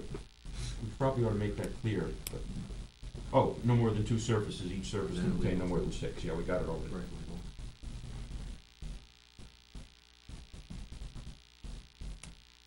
Why don't we solve this problem by simply saying you can't have more than 2 per lot? Solves the read problem, because we're not talking about business activity, which could be Not considered, obstruct the view of traffic. which could be considered, That's, don't go to substantive. there. So what happened if it said, 1 sign, Then everybody gets 2 signs, yeah, even if you have one business. yes,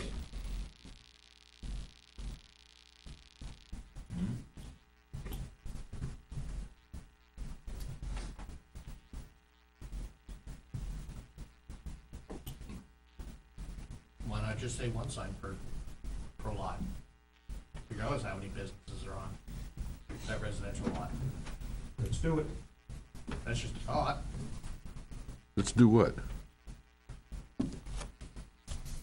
Put a period after the word lot in the second sentence. And leave the rest of the second line. 1 sign to contain no more than 2 surfaces, each surface contain no more than 6 square feet shall be allowed on any one lot, period. If freestanding, the height of such sign shall not exceed. So we're trying to make this more business friendly, and we just eliminated a sign Yeah. in a residential district. I mean, that was one of the purposes here of the subcommittee, The only purpose, what? pretty much. Do you want to allow 2 per lot in a residential district? Is that what you really want? Now, these are not large signs, well, 6 square feet, No, 2 by 3. 2 by 3. Size of a real estate sign essentially. I'd go along with 8 that, feet but I really high. have a problem with going to 8 That's feet. still 1 lot. Well, that goes back to the snowbank issue. That's why I went up to 8. understand that, but these are signs that in 8 months of the year, or I maybe retract. in your year, 12 Question. months of the year. I retract my suggestion. Question, Ricky brought up a good idea, or a good point. in a residential or an RA, a duplex, Still Yeah. 1 lot. it's still 1 lot, 2 houses, 2 independent families, you're gonna limit them to 1 sign? I don't, One lot? I think we're over that. We're into 2 signs again. I'm just saying. Yeah, Now, but you're in that district, and you're limiting, you're trying to limit it to 1 sign, or we're attempting to. And it's a duplex, 2 different families, not like a husband and wife. What do you think then, if we go to 2 signs, what about keeping the height at 6 feet? well, first of all, we aren't going to 2 signs. We already had 2 signs. No. But what he's saying is that you're going to have 2 signs as of right, regardless of how many business activities, Yeah, you're gonna have 2 signs. So if you potentially have- 2 signs. If you have 1 plumbing business, you can have 2 signs. Great if you have a corner lot, one on each road. Well, Well, no, not necessarily, no, How do we no. get to This is the automatically existing, 2 it's signs? one without- sign. Yeah. I thought that's what you said. No, I'm saying that if it's in the R or the RA district, and it's a duplex house, you have 2 separate families, not related at all. One guy's But a no more than self-made 2. carpenter, the other guy's a self-made computer guy. 1 sign for They each business need to activity. have a sign each, you can't put them on 1 sign, but if you say they have 2 signs, now there's potential 4 signs on that lot. Because you're giving 2 signs to the carpenter and 2 signs to the computer guy. No, we're giving 2 signs to the lot, period. Why don't we leave it the way it is and have 1 sign per business activity, and if it's a big issue, we'll, Because I think this is, once you identify the activity, I think you're getting into the, I don't understand. into the read thing? Yeah, I don't understand it well enough. So why not, instead of business activity, why can't we just have business? Because a business activity is I think that that, could be that's a real Yeah. no-no. Small repair versus, I don't think you I can like that. define the activity. You can define the real estate that gets the sign. I don't think you can define the activity on the real estate. That gets into the way the Reed people thought about it, I think, free speech issue. okay. If we go to 2 signs per lot in the residential and RA district, would you agree to keep the height at 6 feet? Why are we lowering it? Or why are we reverting it back to the 6? Well, I'm proposing that because I think an 8-foot sign in a residential district is frankly too in your face. And I understand that in winter, you know, you might want to have it a little higher, I got that. But most of the year, there's no snow on the ground, 8-9 months. And it's just incompatible with what most of us think goes on in these districts, which is housing, not business. I understand we're allowing home businesses and we're encouraging those, but I just think 8 feet is really high. Okay, can I propose a compromise? 6 feet from the height of the crown of the road? Well, 6 feet from the ground because of the district, which is what it is now. Yeah, and the reason I brought this up is because there are signs that were buried under snowbanks this past year because of how much snow we had, and it wasn't a record year. It just all happened at once. That's the problem. Boston thought it was a record year. I'm sure they did, but it wasn't here. But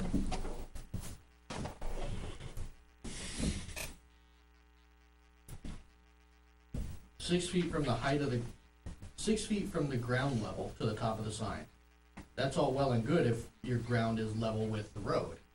If you go from your road and your property is downhill from the road, now you're with the setback from a class 5 road, you can put the sign how far back? You can't have it on 25 feet from center line. 25 feet from the center line, okay. Where does it say that? There's no front setback for a sign So where did the 25 feet come from? from the center line of the road. No, I understand what you said. In the statute, in the ordinance, where does it say 25 feet? Has to be on your property. It has to be on your property. I'm just saying, Well, road, I'm assuming the road's 50 feet wide when I said 25. It is. Well, That's there's all. many roads Older roads are are variable. 16, not Yeah. 16, they're 2 30. rods, 3 rods. Yeah, 33, 49 and a half. And Yep. in some cases, the road literally, like on Hodgson Road, the road is, and the house abut, or the Yep. barn abut. Yep. The reason why I wanted this, my neighbor lives across the street. His property drops down 4 feet from the edge of the road, almost within 4 feet. It's a 45-degree drop. If he was to go 6 feet up, that means his sign is at snowbank level, if not buried. So he buys a couple loads of fill. Or a shovel.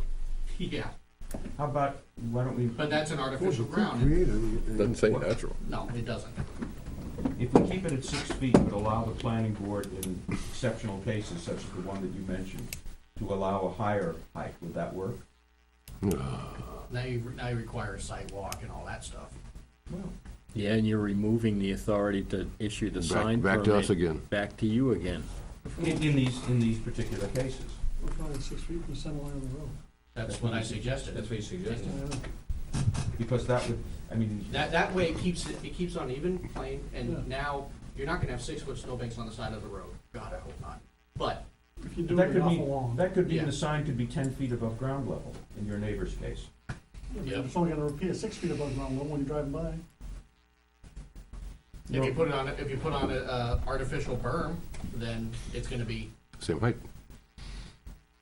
But artificial berm isn't ground level, is it? I just asked that, but If you take a load of fill and dump it over off the side of the road and raise the ground up, you it's artificial at that point. But doesn't say natural Doesn't say ground. Raise the ground level up. Yeah. It's still ground. then there's no problem. Chip's in charge, ask him what do With you your think about neighbor. that. For this You need particular. to chime in here, yes. Chip. Until it's green. We dump some, Raise the we dump a sign. load of rock in there. Bring it up, bring it up. You know, we don't wanna place undue burden on the developers. Why do we place undue burdens on the homeowners to have to backfill the lot instead of just adding 2 more feet of wood to the signpost? Because you're still looking at it at the same elevation from the road. Off a tree. Yeah, yeah, as you say. If you've Well, got it a six, depends, you know. if you've got a 6-foot height, and you're 12 feet down in the hole, But Yeah, but you're you talking should about be the able to oddball case. plant an 18 Well, okay, foot. how about the opposite case where you got a bank and the guy's property's 4 feet above the road? Now all of a sudden the sign can be 12 feet. Yeah. so high you can't see it. Yeah, Well, all you're doing is you're setting the max height, you're not saying how low you can set it. Right. And that's just, Yeah. I mean, it's 6 feet up, you're not gonna see it. No, that's like I mean, the object is to be able to see it when you're driving by. Yeah, that's up there. 6 feet off the center line of the road is like, you're gonna see it. There's your compromise, 6 feet from center line of road instead of 8 from ground. I'd settle for either the 8 or the 6 feet from the center line. It's just a little sign. I'm trying to keep the residential areas residential and allow the commercial use of those by homeowners. I think you're going too far here, but if you guys, For 2 feet though? put it on the I'm trying to mailbox. keep the town residential sections residential. And I think the commercial activity needs to be compatible with the residential nature of the district, that's all. And we have a difference of opinion as Yeah. how to do that. We'll have to agree to disagree on this one, I think. So, So what's the proposal? I have no clue. Instead of like 6 feet from the ground level, they're 6 feet from the center line of the road. Keep it the way it is with that one change? Is that what you're proposing? Hmm. Independently owned out? Yes. I kinda like 6 feet from the center line of the road better than the 8 feet arbitrary number. I think the 8 foot would be easier to enforce. You know, You had to take it up there and there it is. I put them on the round to it list. Well, if I put up a sign Perhaps on my it would- Bruce, business, Bruce, you let you that'd be use his pop easier level. Yeah. For me than doing the 6 feet from the center line. I use my engineer scale, That works too. measure it in tenths.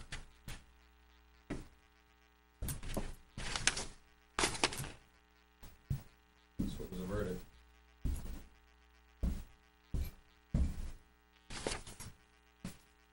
I think I agree with 6 feet from the center line of the road.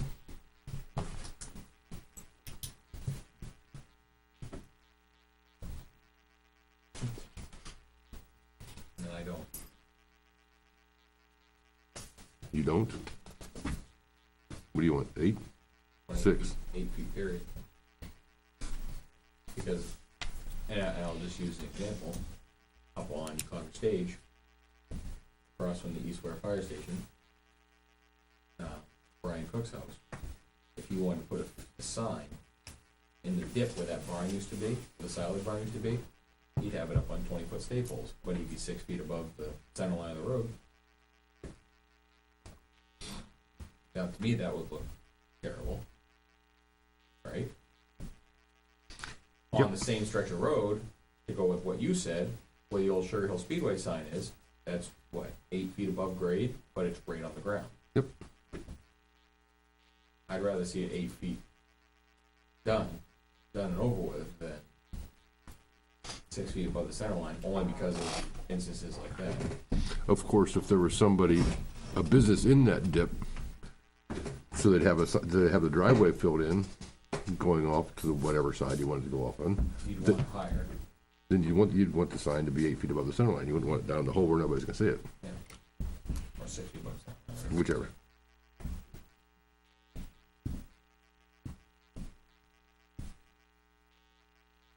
Yeah, if they got a huge hole like that, typically they're gonna put it right next to the driveway, which obviously isn't gonna be that He long. kinda did already.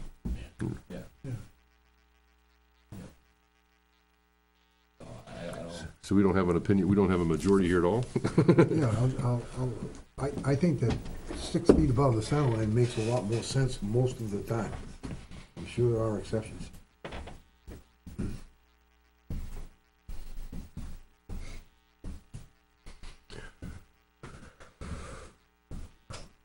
So Rick's at 8. 8 period. Where's Bruce? Center line, 6 in center line or 8 in center line? 6. 6 in, Neil's 6 in ground. Well, to make up the majority, I'll go with 6 on the road.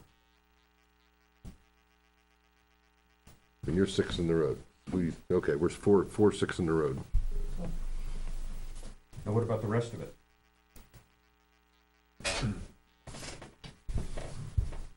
As written, in other words, delete independently owned and keep it, other than that, keep it the same. I think so, yes. Yes. Okay.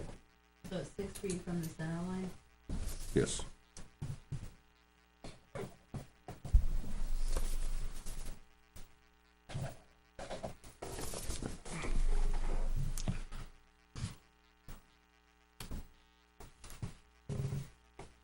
Now, is that at the top of the sign? It'll be on that. Or just Yep. to the, just to the, Shall not exceed. That It means- says shall not exceed. right? Yes, shall not No, exceed. I'm sorry, I'm talking 6 feet from the center line, not to exceed a certain amount of height from the ground. I'm going back to, No, just 6 Ooh. feet from the center line. Yeah, let's not do Yeah. both. No, but then, That's very but sticky. you're trying to address Yeah, Ricky's because situation. there's a couple other places in town that I'm thinking of that would run into similar issues, where it'd be up on 20-foot sticks to get it 6 feet. Are you talking undeveloped land, or are you talking developed land? Developed land that could potentially turn into a business at some point. You got a driveway that goes across that dip? They go down the dip. You know, the driveway, the lot line isn't that far down. We'll just leave it. I It mean, can be addressed later if we have to. It's just, I mean, if they got a choice of putting it on a driveway that's up here or putting it down a dip down here, I'm sure they're gonna put it right next to the driveway. yeah.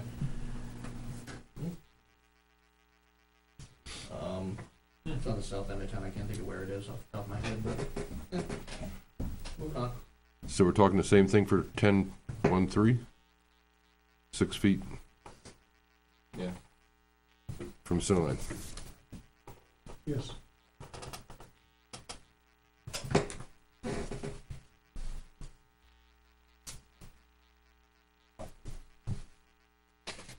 Sorry to change to 34-10-2-2. What do you mean? So you put in bold or from the center line elevation of the road. I did that. Oh, I'm sorry. Jeez. So now we're down to 34-10-2-2? No, I'm just noticing that it's there. Right. I think it's a good time to stop at 34-10.